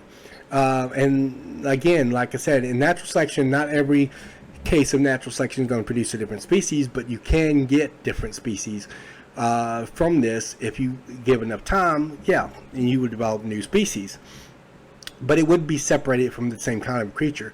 Chimpanzees are still chimpanzees. Okay, they don't become different kind of creature. They're still monkeys. They're still part of that kind. They classify them as primates. Okay, whatever. If that's what they want to classify them as, and that's fine. But either way, they don't become something else other than primates. They don't even become other things other than chimpanzees. But they can. They can. We got apes and things like that, and they're all related. And that could develop and so forth. And you could have stronger ones. Apes are really strong. And if you look at chimpanzees, they're not very strong. So you got they're usually not very strong, not in comparison to apes, which are really strong, and so you can have strong ones and weak ones and so forth, but that's not a different kind of creature, and that's the whole point. You lose information, you don't gain new information. It's the opposite of evolution, so it's not evolution, because you wind up losing information. It is good examples of natural selection, yes, absolutely. Is it good evidence of evolution? No. No evidence of evolution exists that I'm aware of, and so you wind up losing information, you don't wind up gaining information, but the traits were already there. You don't add new information to it, and it doesn't become a different kind of creature anyhow. So it's really not, and it just kind of misses the whole point. These are examples of natural selection. I agree. Are they examples of evolution? No. Are they examples of different kinds of creatures being developed? No. And he says he's taking it one step at a time, but this is not taking it a step higher. This is just giving a different example of natural selection. That's all it's doing. But it's not taking it in a step in the direction of evolutionary development. And again, no new information is being added. Let's continue.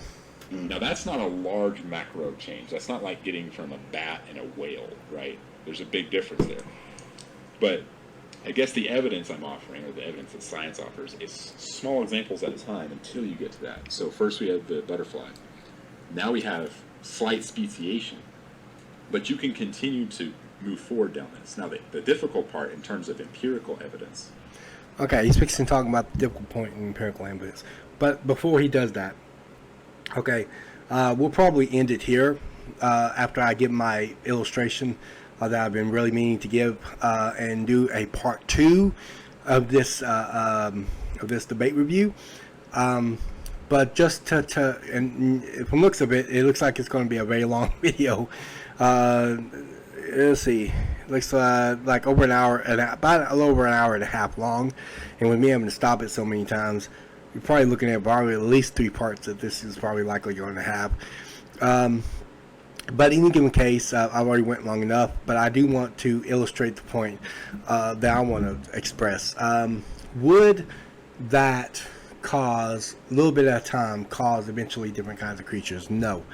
I'm going to give a number of reasons why that is. But first of all, let me give this example. This is one I've been waiting to give since I first saw this debate between Aaron and Kevin of the Ark Ministry. Let's say you take a little bit of dirt, just a little bit of dirt, and apply it, a grain of dirt for every hour of every day for the next, let's say, 1,000,000 years. Would you produce a mountain? I mean, assume you can live 1,000,000 years. Would you produce a mountain from that? Well, no. All you'd produce is a pile of dirt. You wouldn't produce a mountain from it. And the problem, but here's what the evolutionists would end up doing, is they would probably say something like, sure you can. You would have a mountain of dirt. So therefore you would produce a mountain. But that equivocates on the word mountain, doesn't it? Because it's going from what I mean, a geological structure that is bigger than a hill, that's naturally formed and jutting out the earth. Of course, I think all the mountains were created by the flood, and we can call that a natural occurrence, but I don't believe it happened over millions, billions of years like the secularists, but that's fine, whatever. I don't agree with that. We can talk about the global flood when we do the Genesis series and so forth, but that's not the object of our discussion right here. In any given case, that's what I mean by mountain, but you go from that to talking about another definition of mountain, which means a pile of something, in this case a pile of dirt. That's not the same thing, and you have to equivocate on the word mountain. And this is what I mean when I say evolutionists have to equivocate on the word evolution. They have to equivocate on the word evolution, because at the end of the day, you don't have evolution in reality, because in order to have evolution, you have to add new genetic information. Let me give you another example. Let's say a sand. If I build up a pile of sand and come back tomorrow and it's a sand castle, I don't assume that it just materialized there by itself. I don't assume that a pile of sand automatically equals to creating a sandcastle, or that the waves came up and created a sandcastle. Rather, instead, the water actually would take away the sand and therefore reduce the chances of creating a sandcastle out of it. So my guess is somebody came there, molded the sand, probably added more sand to it, and created the sandcastle. An intelligent agent was behind that. But I wouldn't assume that me adding more and more sand would obviously equal out a sandcastle. That just wouldn't happen. In the same way, evolution cannot happen. Adding little bits and little bits and little bits and little bits on a regular basis just equals more changes within a kind. That's all you get. You don't get a different kind of creature. You don't get a monkey becoming a human. You don't get a reptile or a dinosaur, or a certain kind of dinosaur becoming a bird. You don't get those kinds of changes, ever. All you would get is more changes within a kind. Always. Because in order to change out of its kind, you have to use more information. You have to have more information and new information that was not there previously. Working off the same information that's already there, like in the case of natural selection, or losing information in the case of natural selection and mutations, don't work. You have to gain new information in order to be able to do kind. For example, if an animal doesn't have legs and another animal does have legs, in order to gain legs, it has to have additional information.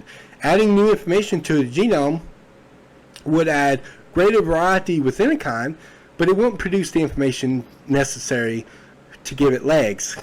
It will never get enough changes to make that happen.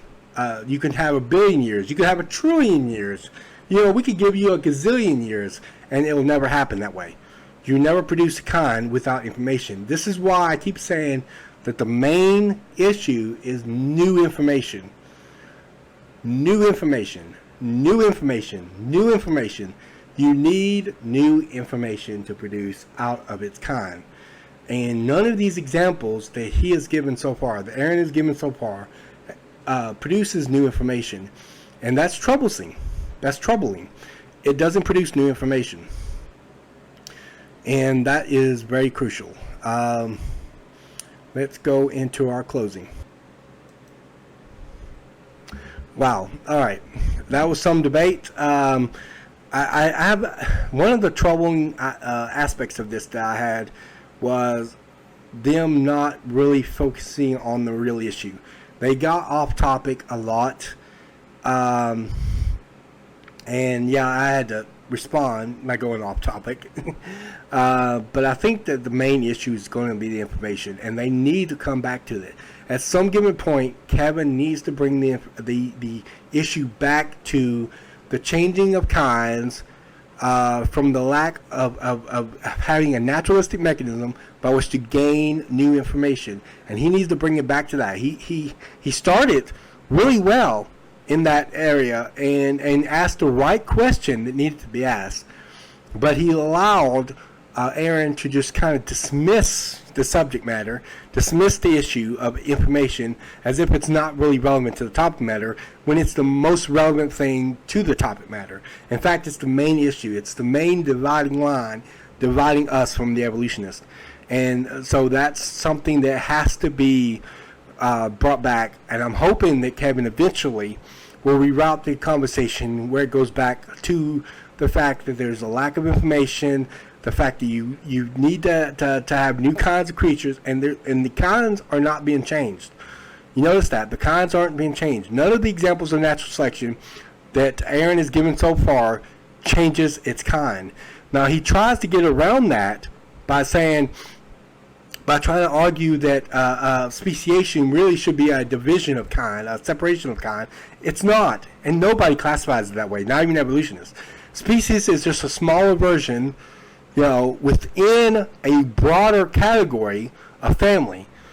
So nobody classifies it that way. No geneticist, no biologist, no evolutionist, nobody looks at it that way. But I think it's Aaron's way of trying to get out of the predicament that he's put himself into by trying to deny information as being essential to the issue by the fact that Kevin keeps on, pushing the fact, okay, this is still the same kind of creature, right? and so he's trying to get out of that because there is no evidence of changing out of the kinds. There's none. There's no observable evidence. We've never observed it. Again, in order to even make that even possible, you'd have to have a naturalistic mechanism by which to gain new information. And I quote it to you, Lee Spetner. I quote it to you, Werner Gitt. These are the world's premier experts on their particular subject matters. And, in case of Werner Gitt on information science, in case of Lee Spetner on mutations, and no mutation gains new information. And none of the examples of natural selection that Aaron has provided so far has a gain of information. It's always a loss of information. And even the way he explains it indicates a loss of information. And so you don't wind up with that. And that's a problem. That's a real huge problem. And I hope that Kevin comes back to this and is constantly pushing at this, because he's got the momentum now. Now that Aaron has admitted what he's willing to admit, and he is obviously making the examples of natural selection he's making, I think that Kevin has got the potential to push further on this, to really flesh out the issues and show that you don't wind up getting a different kind of creature. And I think that he's on the right track. I hope he continues down that track, and I hope he does rewrite it back to the fact that there's no new information being added. I sure hope he does. I don't know if he does or not. Like I said, I didn't watch the whole video, but hopefully he does. And we'll come back to this in part 2. Don't worry, I will continue the Genesis series. I am pumped about that series. It is awesome. I got Eric Hovind coming on for an interview at the end of the month of January. Right now I'm waiting for some additional books for a new video that I plan on doing on material creation versus what John Walton called functional creation. I'm responding to John Walton's thesis on that, so I'm hoping to do a video on that relating to Genesis 1, because we're still in Genesis 1. We won't move on to Genesis 2 until about the month of February. Aaron, if you're watching this video, I would love to debate you sometime. I don't know if I'm going to do it, when we get chapter 2 or what, but I would love to debate you on this issue, because I do think that you skated over a lot of stuff that were crucial issues to this discussion, and in my opinion, dividing lines between us and the evolutionists. And so I would love to debate you on this subject matter, and maybe we will have what's called an informal debate. I think he said when he first offered it that he doesn't need a moderator or anything like that. He's pretty laid back, he said, and laid back was his word. And so he's okay with doing this informally. That's fine, but just a word of warning, you're not going to be talking for 30 minutes while I shut up. That's not going to happen. We'll be responding, we'll be going back and forth, and we'll be talking and that sort of thing. We'll be having actual conversations, and there are times when we'll interrupt each other and that sort of thing. But we'll try to do it in a respectful fashion, and we'll discuss the ground rules when we do decide to do that. But I'm not going to I don't have the kind of patience that Kevin obviously has. Kevin has a lot more patience than what I had, and what I have. He has the patience of an angel. I don't have that much patience. Sorry, I don't. I have this thing where if I want to respond, I have to respond now, or else my brain will forget I'm afraid I'll forget the information. I can hold off a little bit, try to be respectful, polite, let you spit out whatever point you're trying to make.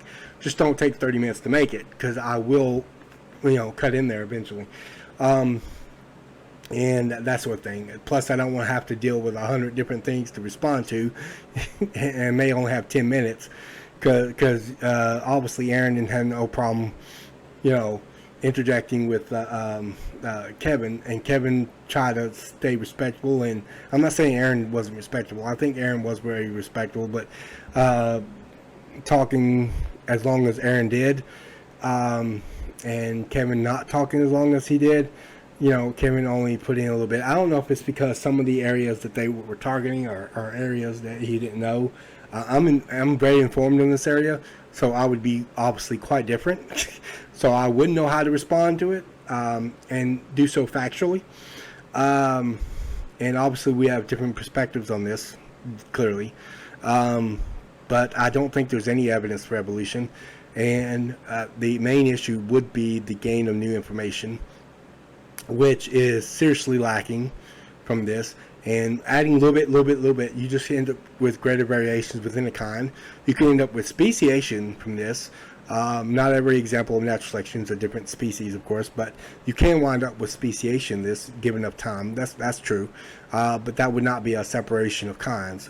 There is no different kinds that can develop as a result of this. You just have greater variations within a kind, but you wouldn't wind up with different kinds. To do that, you have to have new features. You'd have to have new body plans, and all this requires new information. And that's why I say this is the main issue, and I sure hope Kevin comes back to it eventually in the course of time. And we'll see in future videos of this. I'm going to stick with this. This will be like a side project to the Genesis series.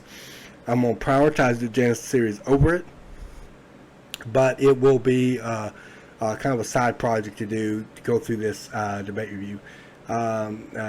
But this is part 1 of it, and I will have a part 2. I don't know when I'll come out with it.